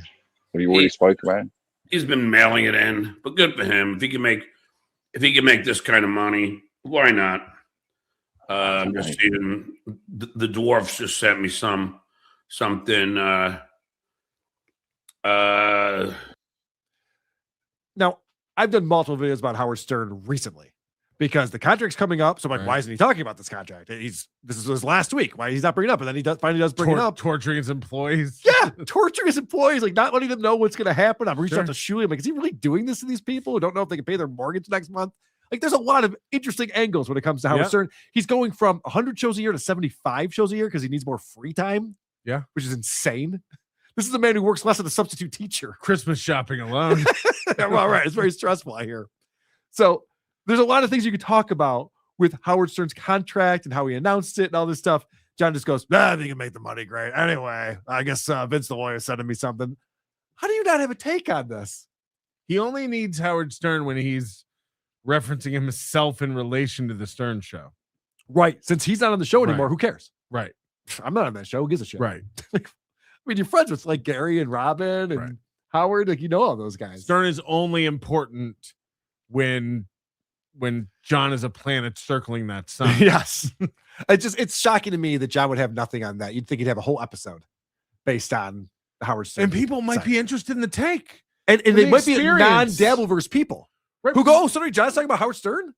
And his experience with this. And Right. Yeah, like other times that he said he was going to retire or wasn't going to resign the contract or whatever. Because Yeah. Howard's done that every 5 years. Right. Forever. But yeah, John's got absolutely nothing. But you're right. That's a great point. The same way I find it interesting when Eric Nagel talks about Opie. Yeah. It's like, well, here's a guy who was there. Right. And had intimate knowledge of this. So this take is important or relevant. Yeah. E-Rock was actually talking to all the other people in the back office. So not Right. only did Eric have an experience, he could tell us what other people's experience was because they communicated with him. And you would think that John would have that same type of angle, but you're so right about that, where the Howard Stern show stopped existing when he left the show. He even talks about how he didn't listen to him on Sirius because he didn't want to pay for it. Yeah. He didn't want to, he worked on the Stern show. He claims to be this huge fan of the show. He didn't want to pay for it. I bought Sirius immediately. Yeah. When he went over to satellite. All right. So let's find out why it's called Retorts. Enough about Howard Stern. Let's get into the main subject matter of this episode. Call it retorts. I just want to make this clear, and I don't want to give this person any air because he is in my honest opinion, I think in a lot of people, he's a criminal. And I also don't want to give his little counterpart there, the 65-year-old, in my honest opinion, diaper wearing Stinky Pinky, any fucking air either. Okay. So he brings up the Z-Man, Chad Zumock. Yeah. Who he calls Baby Fatso. Yep. And then Stinky Pinky, diaper wearing Stinky Pinky. That's Kevin Brennan. Does he know what an opinion is? No. He thinks that as long as he says, in my honest opinion, he can slander anyone he wants. He's been told by Vince the lawyer. You just have to say, in my honest opinion, afterwards. But it doesn't matter what he says. In my opinion, you have cancer. It's like, that's not how that works at all. All right. So he goes on from there to read the definition of what a tort is, but I thought he read the John Grisham novel. So I don't know why I has to read that from the internet. I would have it down. But I'm excited about this. He doesn't want to give it air. He doesn't want to give them air. And then the next 22 minutes is just talking about a lot this. of these guys will go on and on about a thing they don't really want to talk about or can't talk about. Right. Karmic was doing this last night with something in his personal life is really going on that's bad, but I can't talk about it. Kept bringing it up over and over again. You want to talk about it. Go ahead. You do want to talk Yeah, about obviously want to talk it. about I don't it. want to shine a light on this, but Yeah, right. I'm going to talk about it for an hour today. There's nothing more frustrating as a listener because if I should be interested, then I am. And if I shouldn't, then shut up. Right. I have a guest that I'm bringing on who also doesn't really want to get into it. It's like, what are we doing? What's the point of this? Why am I wasting my time with this? All right, so let's find out why John is talking about Chad Zumock and Kevin Brett. Great. What Baby Fatso and Pinky have done is contact club owners and harass them. And they're club owners that booked me. Now, what they're doing, though, is to get them to maybe not book me anymore because they don't want Baby Fatso or Pinky to harass them. Yeah, to contact them and harass them and write them bad Yelp reviews. All these guys have the same gripes.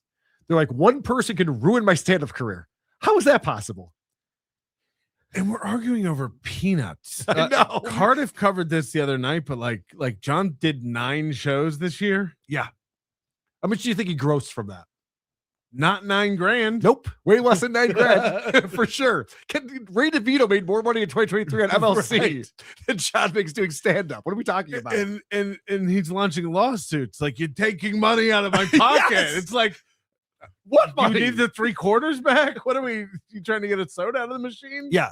So John's claiming that KB and Chad are contacting comedy clubs and the bookers, and they're like, hey, if you can book John, but we're going to make your life real difficult for you, or whatever the fuck they're saying. If you're a good comic, there's not a single person who can ruin your stand-up career. Right. By calling comedy clubs. Bill Burr's still doing And okay. bookers. Well, I don't know about Bill Burr. Oh, fun fact on that, or maybe I should say a teaser on that, is that for some reason WATP paid for Christian Blatt and what's his lips from WATP on Wednesdays. You know, my good buddy Adam Bush. They both went to see Bill Burr's stand-up show the other night. Yeah, I heard him say he was interested in doing that. Yeah, because he was working on new stuff. He's working on new stuff, and he's found the meaning of life. Bill Burr has. No. Yeah. He's a happy-go-lucky guy now. We're gonna hear about this Wednesday. So I believe we're gonna hear about it. Christian Blatt showed me his notes, which of course has an entire notebook full of notes. Right. Because you can't bring your phones in, so they were just writing stuff down. So I'm very much looking forward to their report on that. But yeah, Bill Burr, I don't know how his career is going. He seems to have lost a lot of support recently. So John explains that a lawsuit is coming. I'm going to just be very clear, Pinky, and very clear, Baby Fatso. Heed this warning, okay? Don't take this lightly. Don't take this as a veiled threat. There were two numbskulls who took it as a veiled threat. Yeah, it's me. And then I served them with a lawsuit. This is an actual threat. Not a veiled threat. He's insane. I love that this guy sees suing Shuley and me as a badge of honor. Isn't it great that I followed through the lawsuit? No, it makes you a shithead, actually. Never heard someone say, don't mistake my kindness for kindness. It's just the opposite. My kindness is just the opposite of kindness. All right. So let's explain this potential lawsuit, because so far I'm a little confused about it. There was a phone call made to a club owner or something, and John's going to sue them over it. So John, go ahead. Sorry. No. John's threatening to sue Chad. And Chad's Kevin. threatening to sue the club owner. Is he? The Chris K guy. Okay. Because Chris K is accusing him of harassing his. I don't know about this. Oh yeah. Talk to Chad me. apparently was sending pizzas and leaving told his Patreon to go leave reviews on the comedy club websites and stuff. So the club owner called him out to other club owners, like in a Facebook group. Jesus and it's Christ. weird because Cardiff has all this. It's great. That's I think amazing. Doom has a clip and stuff. So lawsuits are flying around. Yeah, they are. Let's hear more about this. I want to hear what this lawsuit's going to be. Clubs that I go to, and I'm even including Vinny Brand, Stress Factory. You are inhibiting them or preventing them from giving me work, which is a legal liability. It's a wrongful act. What you're doing is preventing them from hiring me again. Now, that can't happen. Chad Zumock has no power of anything. Right. And Chad likes to threaten things like, oh, if I know Cardiff where he works, I'll get him fired. It's like, you can't get Cardiff fired. He might be really good at his job. They probably don't care if he's a potato on the internet. Right. Most employers wouldn't. You know? Right. It's not like you, Chad, where somebody else could fill in last minute this weekend and the audience would be none the wiser. And there wouldn't be might have a better experience. And there might be more people there if Yeah. Chad's not on the bill. That's what I'm saying. But, you know, John's one of these guys who takes all this shit real seriously, where he's like, oh, you're trying to ruin my stand-up career? Well, they can't, John. Only you can ruin your stand-up career. And it's always what we say with these guys when they do these lawsuits is like, you have to prove damages. Yes. And you have to open up your books and you're going to have to show the court and everyone else, how much did we cost you? Right. How much did So John just played the Stress Factory. And Right. of course, Kevin Brennan showed up with a noisemaker. Right. And I believe that's getting thrown into this lawsuit, the noisemaker. Okay. Whoa, there's a noisemaker at a comedy club? Yeah, John, What are you out? Yeah, right, I'll exactly. settle right now for 2 chords. Are you okay? What the heck? Like, is everything all right? Is your family okay? Sometimes I wake up in the night with a cold sweat and I hear that noise maker in the other room. I think it's New Year's. I have no idea what's going on. But no, John has an attorney friend in Florida. And Chad, listen closely, man. Be careful. Long conversation with my Florida attorney today. And don't worry, baby Fatso. He is licensed in the great state of Florida, which, last I checked, Tampa is a city of the great state of Florida. And he is willing to file a lawsuit free of charge. Well, that's good because Chad has no money. Suing Chad is the biggest waste of time I could possibly think of. Also, he knows that Tampa's in Florida. How is this guy only substitute teaching? I know. By the way, John was confused. Oh, there's a great clip. Hopefully, Lucy Does Dabbleverse is going to be on Monday night, and she has Miss Judy on. Yes, I heard. The attorney that's been working with John and Vince the lawyer. And they're going to break down the lawsuit against Shuli and me. But John said to Judy on his show the other day, he goes, now, if you're licensed in New York State, could you still work in Rochester? Or I hear that like you can't, like some people can just work in New York City. And Judy goes, no, you can work in anywhere in the state. That's how being licensed in the state bar is. works. Right. And John goes, well, no, because my attorney told me he couldn't work in Rochester. Because, Shuli and I are trying to get it moved from Manhattan to Rochester, where there's actually a defendant. And Judy's like, well, maybe he was just saying he didn't want to work in Rochester. Like maybe that's too far for him to travel to. Hey, John, you know how we told you you'd know when you're ready for the LSATs? Yeah. You're ready. You're ready, baby. You got this. He wasn't sure if an attorney could work. So this is John showing off his knowledge of going, now I have an attorney who's here in Florida. And guess what? Knowledge? I did. Okay. Yeah, I go, and he goes, Make sure I wasn't hearing something. and he goes, guess what? I have an attorney friend who's in Florida. That's in the same state that you live in, baby fatso. Watch out. He's going to do a pro bono. He's learned that they can travel. What attorney would want to sue a broke person pro bono? What is it for them? It's just what I do on the side when I'm not, doing real lawsuits. I don't know if Chad's up to 9 gigs a year, but you can garnish those. That's true. It's a good point. I get all his buffalo wings. Yeah, how much could John potentially get from Chad? lose? Well, how much could he, like you were saying before, damages? Well, Chad showed Rocco that he had $100,000. Cool. Which is maybe, but that also maybe Chad's afraid of the lawsuit. That's why he moved into an expensive apartment. Oh, yeah. Drained that bank account. Got a new laptop. He's thinking about getting a new bike. Well, yeah, his bike got stolen, right? Yeah. All right, so it's so funny to think that there's like 3 clubs that John's referencing here, and I don't know if anyone's calling anyone. I wouldn't put it behind Kevin Brennan. I know he calls comedy clubs. I wouldn't put it behind whatever. I don't know what's going on. But how much money could you make doing the Stress Factory one time a year and 2 other places? What are we talking about? None of it's any serious amount of money. Right. Let's say he made $2,500 in a night, which he's not. Yeah, it's not. But let's say small claims court. What are we doing? Do you know how much lawyers are? Yeah, I actually do. So it's do funny I. to say that. They're fucking expensive. So do I. All right, but usually these things start with a cease and desist, right? Yeah. They are now hurting my bottom line. I already had a long conversation with my Florida attorney. He said I may meet with him tonight, and we will draw up the cease and desist for both Baby Fatso and Pinky, and they will be mailed this week. And they will be mailed. Wait, you're not just going to draw them up and leave on your computer? Is he charging you for the postage, or also you can just make a cease and desist yourself? Oh, right? yeah, you don't need an attorney. ChatGPT would type it up for you and nail it in a second. But all right, Pinky, and they will be mailed this week. Well, this week's almost over, but probably next week they shall get them. Or I'm going to bypass the cease and desist because right now I'm giving them my cease and desist. Hold on. And I'll go straight. Opie said there's the last day to mail it out if you wanted to get there by Christmas. Yes. You better get it in the mail. Get it in there right away, John. Don't wait. My cease and desist. And I'll go straight to the lawsuit. And that's a fact, Jack. Fucking, if you don't want to believe me, go right ahead. John never knows how he's going to end the phrase.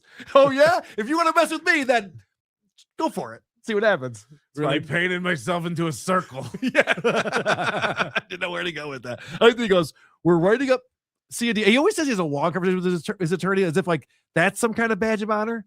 You know who I've been talking to? My attorney for a long time. Cool. You watch these like cop can videos where they're always threatening, like, I'm going to sue you. I'm going to sue the department. I'm going to sue the city. I'm going to sue the state. It's always the poorest people who are determined to spend all their money on attorneys. Yeah.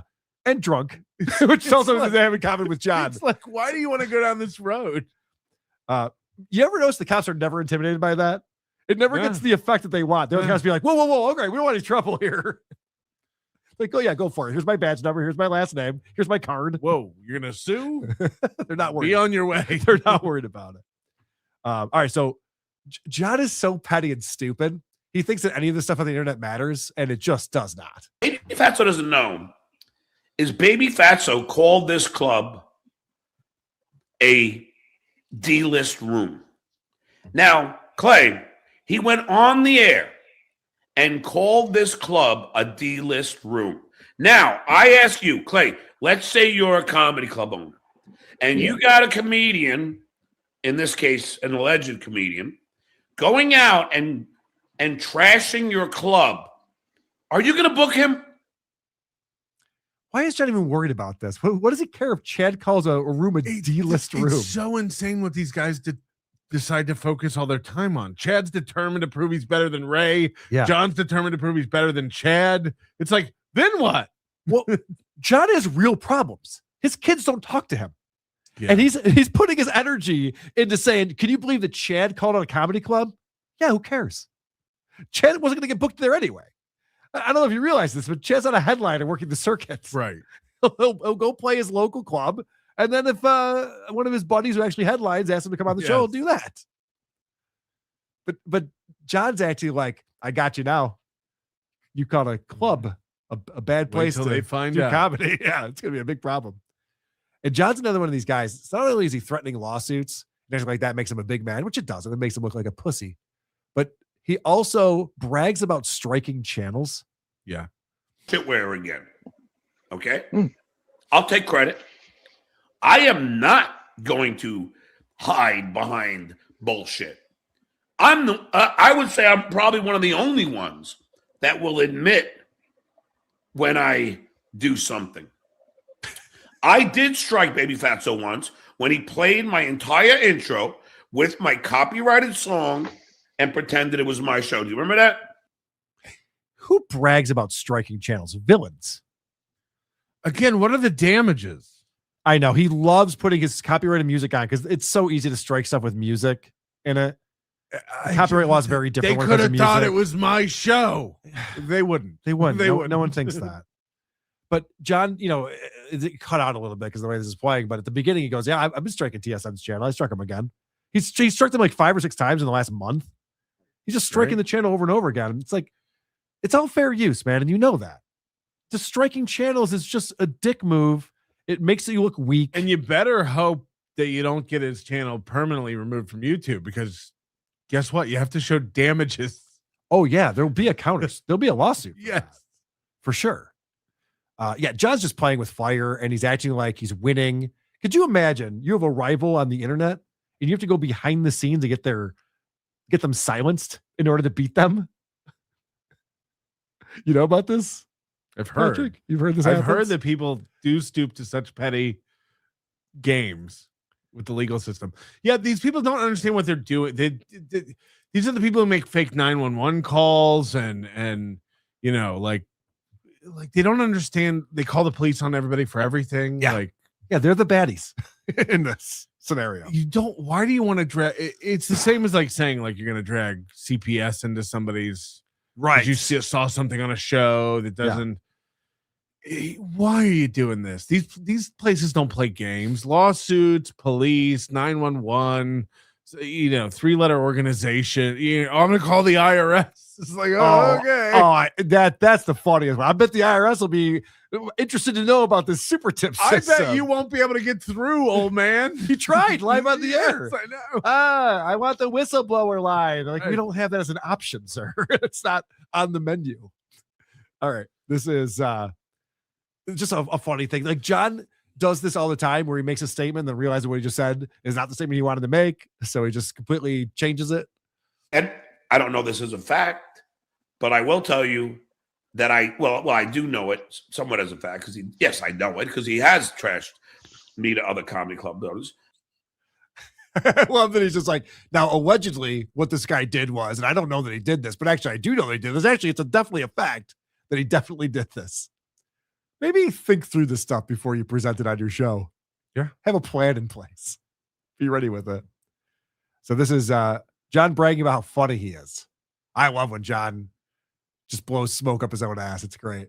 Tampa, and he came to the shows and stayed for both shows. And he actually told me there was a girl, there was a couple, there was a few women at the table, and it was packed, and they were cracking up so much at my act that the woman says, "I can't laugh anymore. My sides are hurting." So, which is so funny because it's side splitters.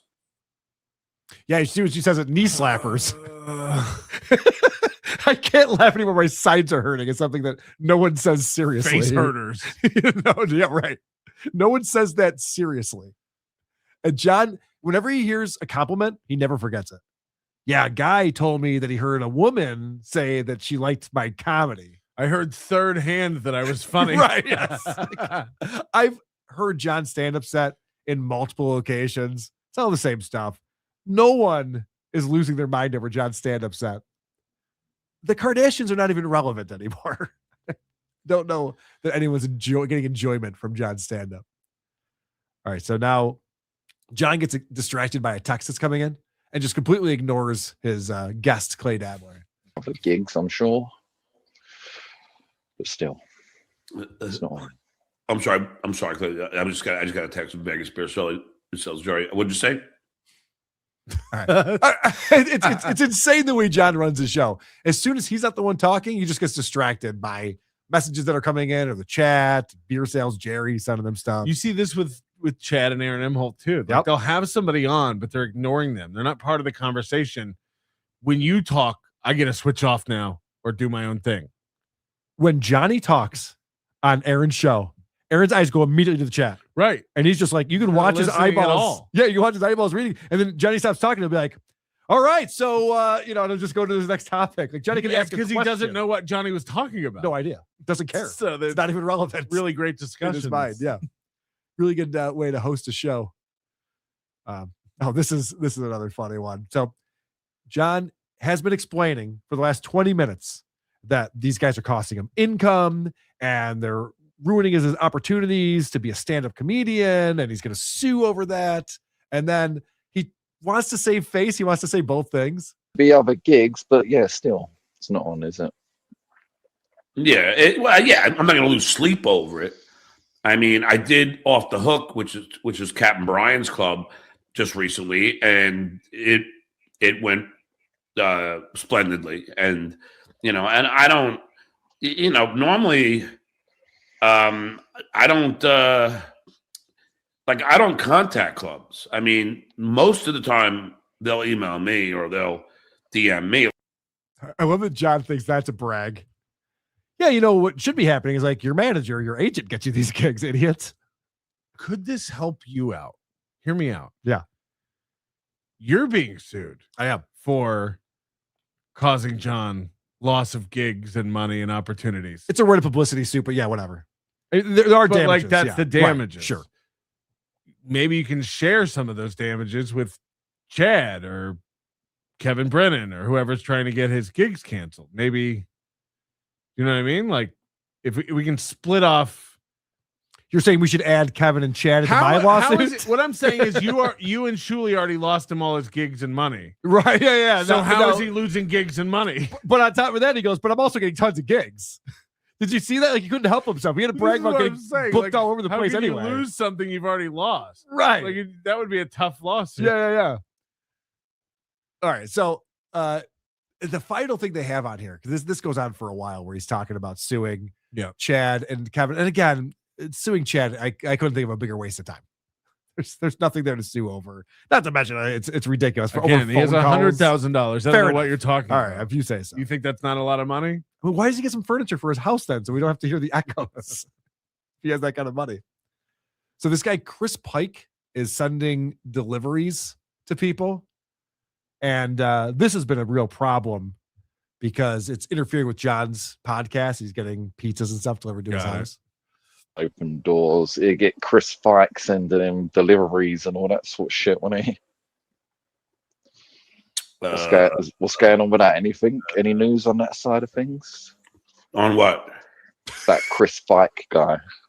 Never paid attention. We're making headway. I had a long talk with, like I said, I talked to my attorney out here in Florida for a long time, and he's gonna. Yeah, we're in the process of subpoenaing Twitter and Google to find out who he is, because really what he's doing is harassment, to like keep sending and doxing people's addresses. I mean, on a regular basis, you know. We're gonna go after Papa John and Mama Celeste. They're gonna subpoena X and YouTube. Good luck with that. Sure. Yeah. I'm sure they'll give up all the personal information on this guy who's harassing you with pizza deliveries. But John again had a long conversation with his attorney, so I'm sure that's gonna happen. Fantastic. That's how that usually works. The longer the conversation, the more serious things are. All right. I have ClayDabbler coming up. Hopefully this connects. I'm having all sorts of problems with my stream here tonight. But first, we got a super tip over there, Patrick. Yeah, we do. We have one. When SJ has his eyebrows up, he looks like a retarded bug. I've noticed that, Adam. Good point. SJ's alcoholism is telling him he needs more super chats, peeps. That's right. Look at this. Darth Tater, member for how many? 24 months. Wild. Retorts from the king of the retards. Let's see what he should have called it. Hellraiser 69. Sesmus was coined by TSN when John said obsessed much wrong. Clay is a TSN fan. Yes. So did I say that? Jay Loiter, $5. Do you know the top of Clay's head is the mask? His lower face is what's real. Big of true. His skin is the color of E.T. It's not great. It's British. So all right. Let's head over to Cardiff's fantastic game. You know it. You love it. ClayDabbler. Everyone plays along at home. It's time for everyone's favorite new hold game on. show. Wait. The poke. Still rendering. I'm running things a little differently than I normally do. And it's making things difficult. Why did you put that window on the TV instead of your laptop? So you have to look up at it. Because my notes are on my laptop. So notes. you know what I did all day? I'm here. Notes on the screen. Here I'm in Vegas. Here I am in Las Vegas, right? You know what I'm doing? Pulling clips in my hotel room. Yeah. All day long. Just like Villaroma all over again. That's why don't you true. leave your hotel room and have some fun? That is true. I need to learn how to do that. I stink. But you're right. I could have run this very differently. I was hoping to have a third screen over here that never came to fruition. All right, let's play a game. I'm sure the editor will have fun with this one. You made that sound like it's my fault. It's not. It's time for everyone's favorite new game show. To poke. A dabbler. What do you say, Carl? And co-host? Are you ready to poke a dabbler? Let's see if that has it.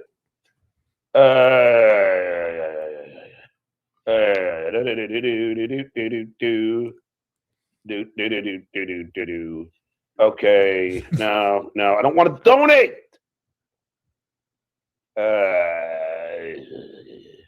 They're not going to tell me here either. Fucking hell. Let's see. They're not going to tell me that. All right, hold on. Let's see. It's like us earlier.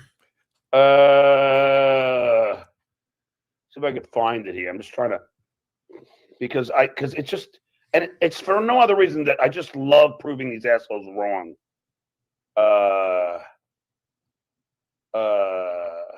Let's see. Let's see.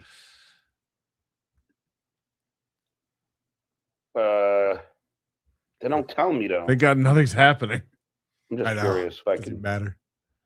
just let's see. Yeah, these fucking assholes, you know. Oh! Oh! Well, what do you know, you dumb fucks? What do you know? What was John looking for? Here are your choices. Number 1, proof that he was a writer on the Channel 9 show. B, how many albums he sold in 1994. Next, the value of his Marshall JCM 800. Next 2, both number 1 and lastly. 4, a list of NYU graduates. And lastly, proof that he asked OJ to sign his name. Oh, Jesus Christ. And lastly, 2, Oh, what the fuck?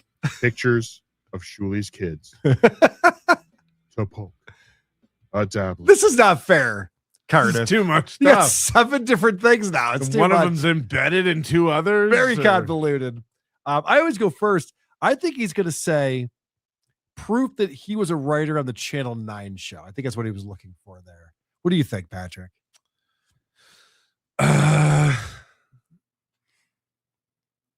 You look at you reading the chat to try to determine what I'm people are not. saying. I just think next, the value of his Marshall JSM 800 is very specific. Very possible.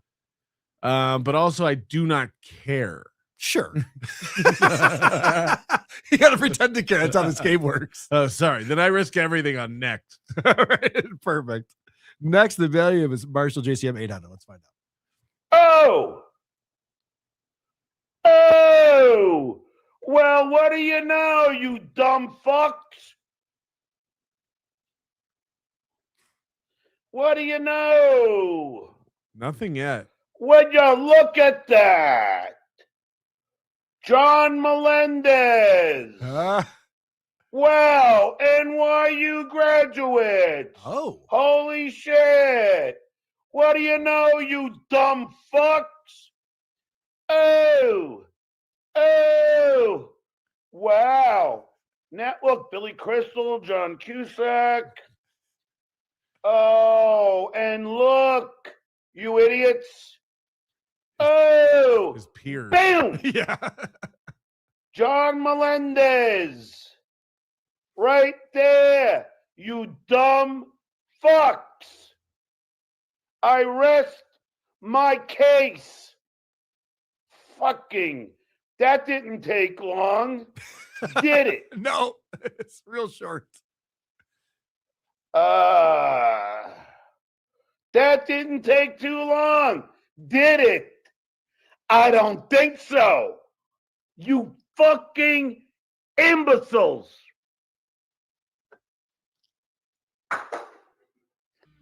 That's all for this time. Come back next time to find out if you are man enough to poke a dabbler. Brought to you by patreon.com/Cardiff Electric and Hackamania. Get your tickets now for Hackamania at hackamania.com using promo code JT. WATP. Sit, Eugene, sit. Good dog.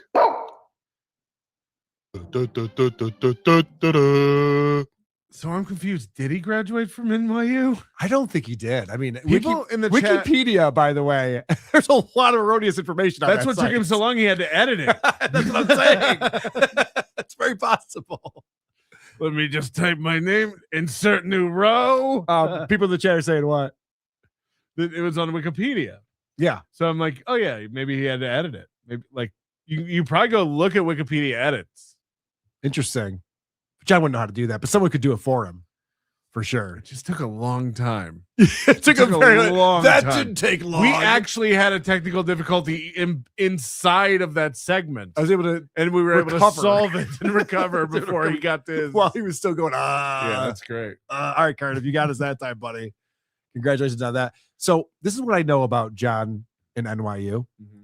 He had a buddy who he was very close with, that he would talk to about all sorts of stuff. And his buddy turned on him, as everyone does, because John just takes, just needs favors all the time. Not a good friend to have.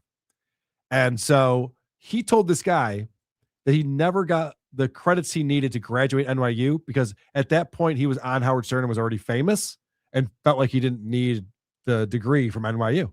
He was off on his way into show business, which I believe that makes a lot of sense to me. I couldn't afford it. I was a janitor there, but I would go in at night and I would solve the math problems on the board. Yeah, he just turns it into a movie. So that I would believe. But all right, we got voicemails coming up, and then a couple of super tips came in. Yeah, we have a super tip. Carl, you dumb fuck. Now you're looking up. I know. KFT, Carl's Frosted Tips. I have a TV mounted up high. It's why I'm always looking up on my show. Carl needed a big monitor. I did. We had some trouble getting his iPad monitor working and stuff. Look, man, Patrick's we're on the road. Patrick's been nothing but accommodating to me. He's very nice to host WTP, host us today. I just asked him if I can come over and use the studio and have him co-host, and he agreed to that immediately. So we appreciate that. You gotta work quick on the fly when you're mobile. Yep, we're doing everything that we can over here. Thanks, KFT. There's a stereotype in Europe that Americans always sue for the dumbest things. SJ is not helping against that. Is that true? Europeans think that we're sue happy? Litigious culture. Yes. Yeah, that is true. That's a good point. In the bottom of Wiki page, last edited by John M. 5 minutes Yeah, ago. exactly. Right. I think that's a possibility. Ian Scottorox says, Carl, I sent you an email about getting His Highness Ian Halperin on the show. I can make the connection happen, and he'd be great. You know what? I did see that email. I'm a little behind on emails, but I love Ian Halperin. Do you remember that guy? He used to go on Opie and Anthony a lot. Google it. I do know the name, but he wrote like a bunch of, I don't want to say biographies, but he would write books and exposés on different celebrities. Got it. He's just an interesting guy to talk to. Yeah. Dishes a lot of dirt. Okay. Spills a lot of tea. Someone in the chat mentioned that list, by the way, wasn't NYU graduates. It was just showing what they last studied. Oh, that makes sense. That makes sense. So it just says he went to NYU. It's like, yeah, we all know that. Right. No one's arguing with that point. Oh, that's funny. All right. Let me just make sure I'm not missing anything that I need to be doing. You look at my notes that are down here where it makes more sense for my eyes to be looking. Oh, yeah, I got internet news. I'm glad I looked at that. Let's check out the latest on the internet. Internet news with Jenny Jiggles. From Patreon, the Negative Creep writes, nice try promoting that band, Adam, but we all know instrumental rock is for JDIs. Deluxe gushes, great show, Carl. I want to thank Herbie Versmells for reminding me it was on. Brian Vavaro adds, I heard it from my friend Gabe Oytoucher. John Williams mourns, geez, it's sad when Opie is more entertaining than Howard. Junkie gripes, Howard snorefest right into Opie. Fucking torture. Schlong Dongerson explains, those are the two main WATP topics. Do you go to Toys R Us and complain about toys? From Dabblers Anonymous, Sharp Benefit comments on John's use of lolcow and rake. You know someone had to explain those terms to him as if he were 6 years old. His only defense was to project those words back onto Carl and Shuli in the form of childish nicknames.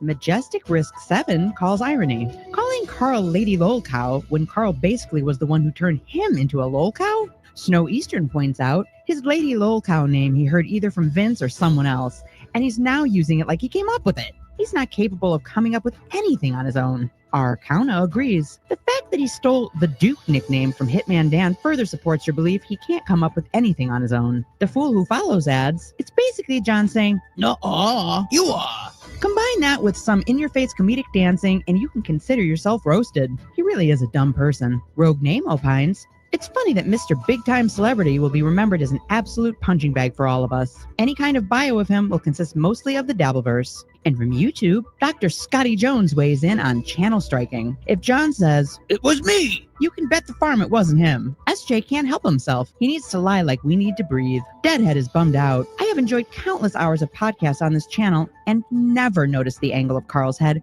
or the orientation of his gaze. But now that it's been brought to my attention, I take back all of my enjoyment. Vern Voth brags, I'm proud that I'm able to consume Opie's content without giving him any revenue. Burkhead reminds us, let's not forget that Opie is too fragile for us to mention his purple lips, but laughing at this man and his wife for not having kids is fine.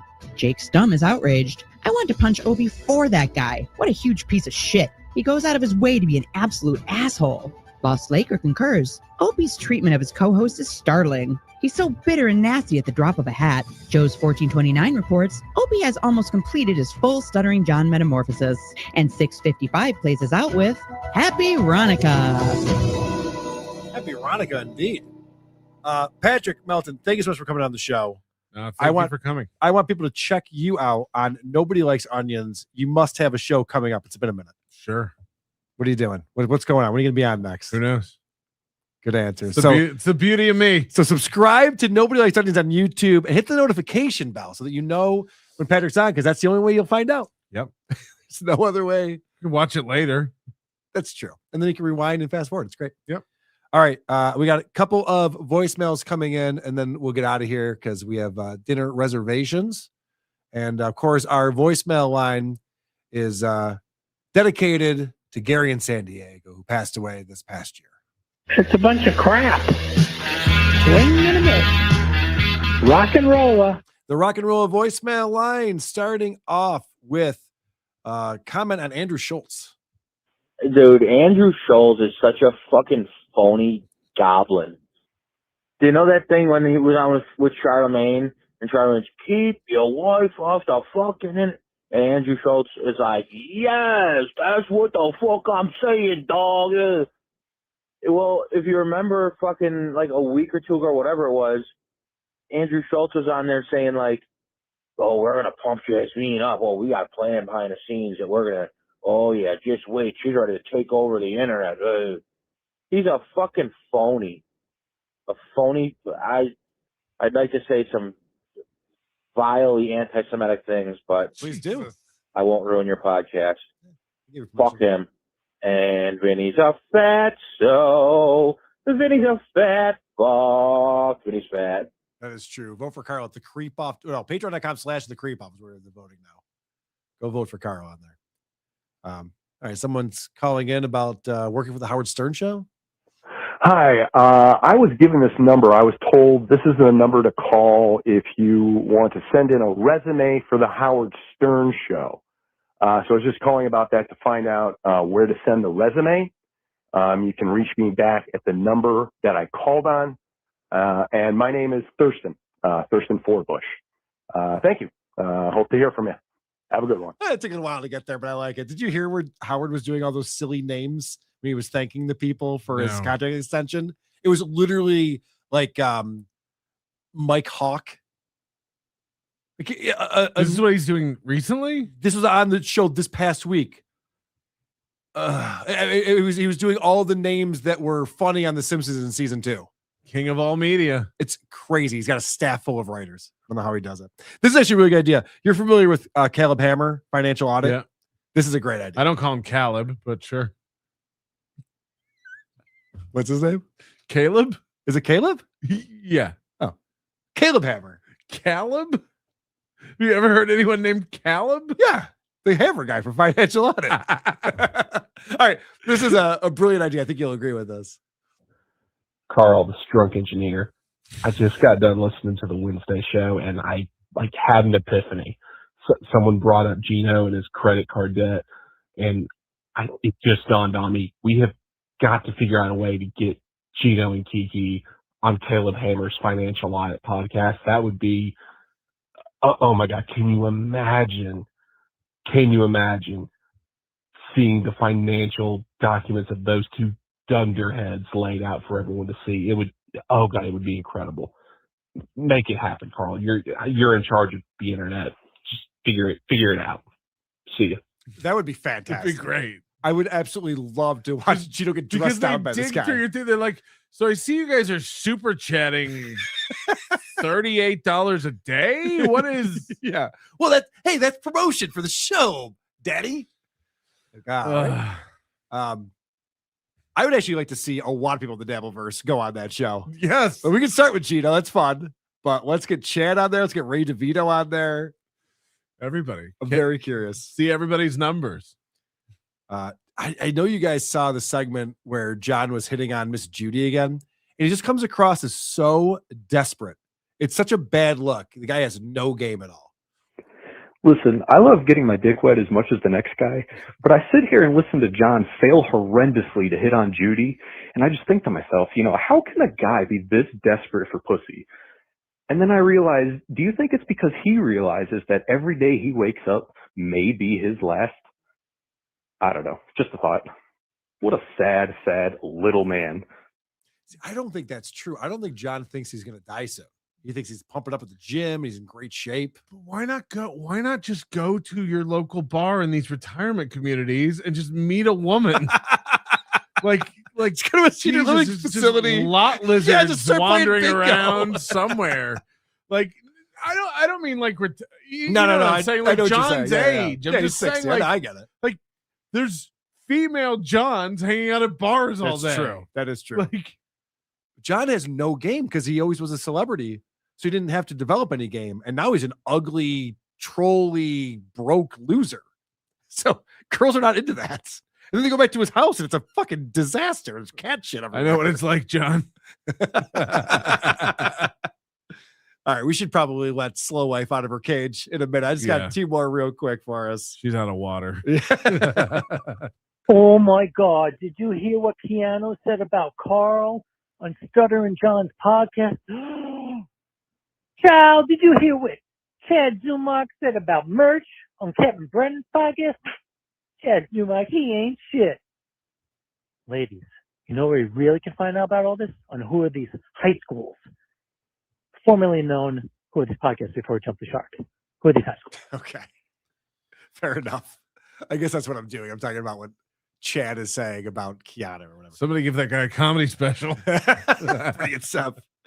Hey, our buddy cow photographer calling in.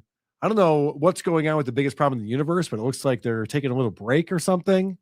And I don't know if Dick's just leaving the show or Vito's going to take it over. What's going on? Oh my God! Did you hear what Keanu said about Carl? Fuck me. That's not the right voicemail at all. I must have downloaded the same voicemail twice. Anyway, it's good to hear from you, cow photographer.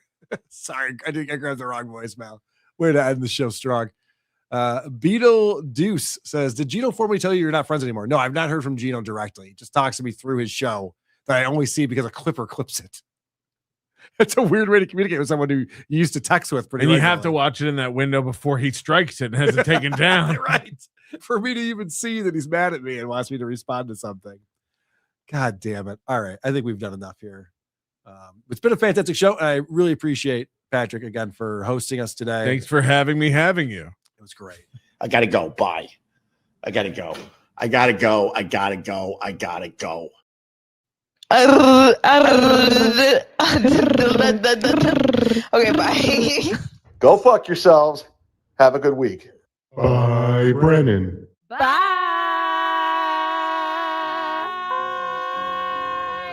A plane has hit. I rewatch iCarly. Boom. His mom.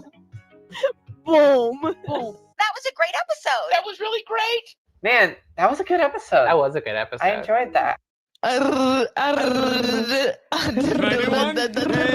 Okay, bye. Bye-bye, everybody. I love it. Listen, shut up for a second.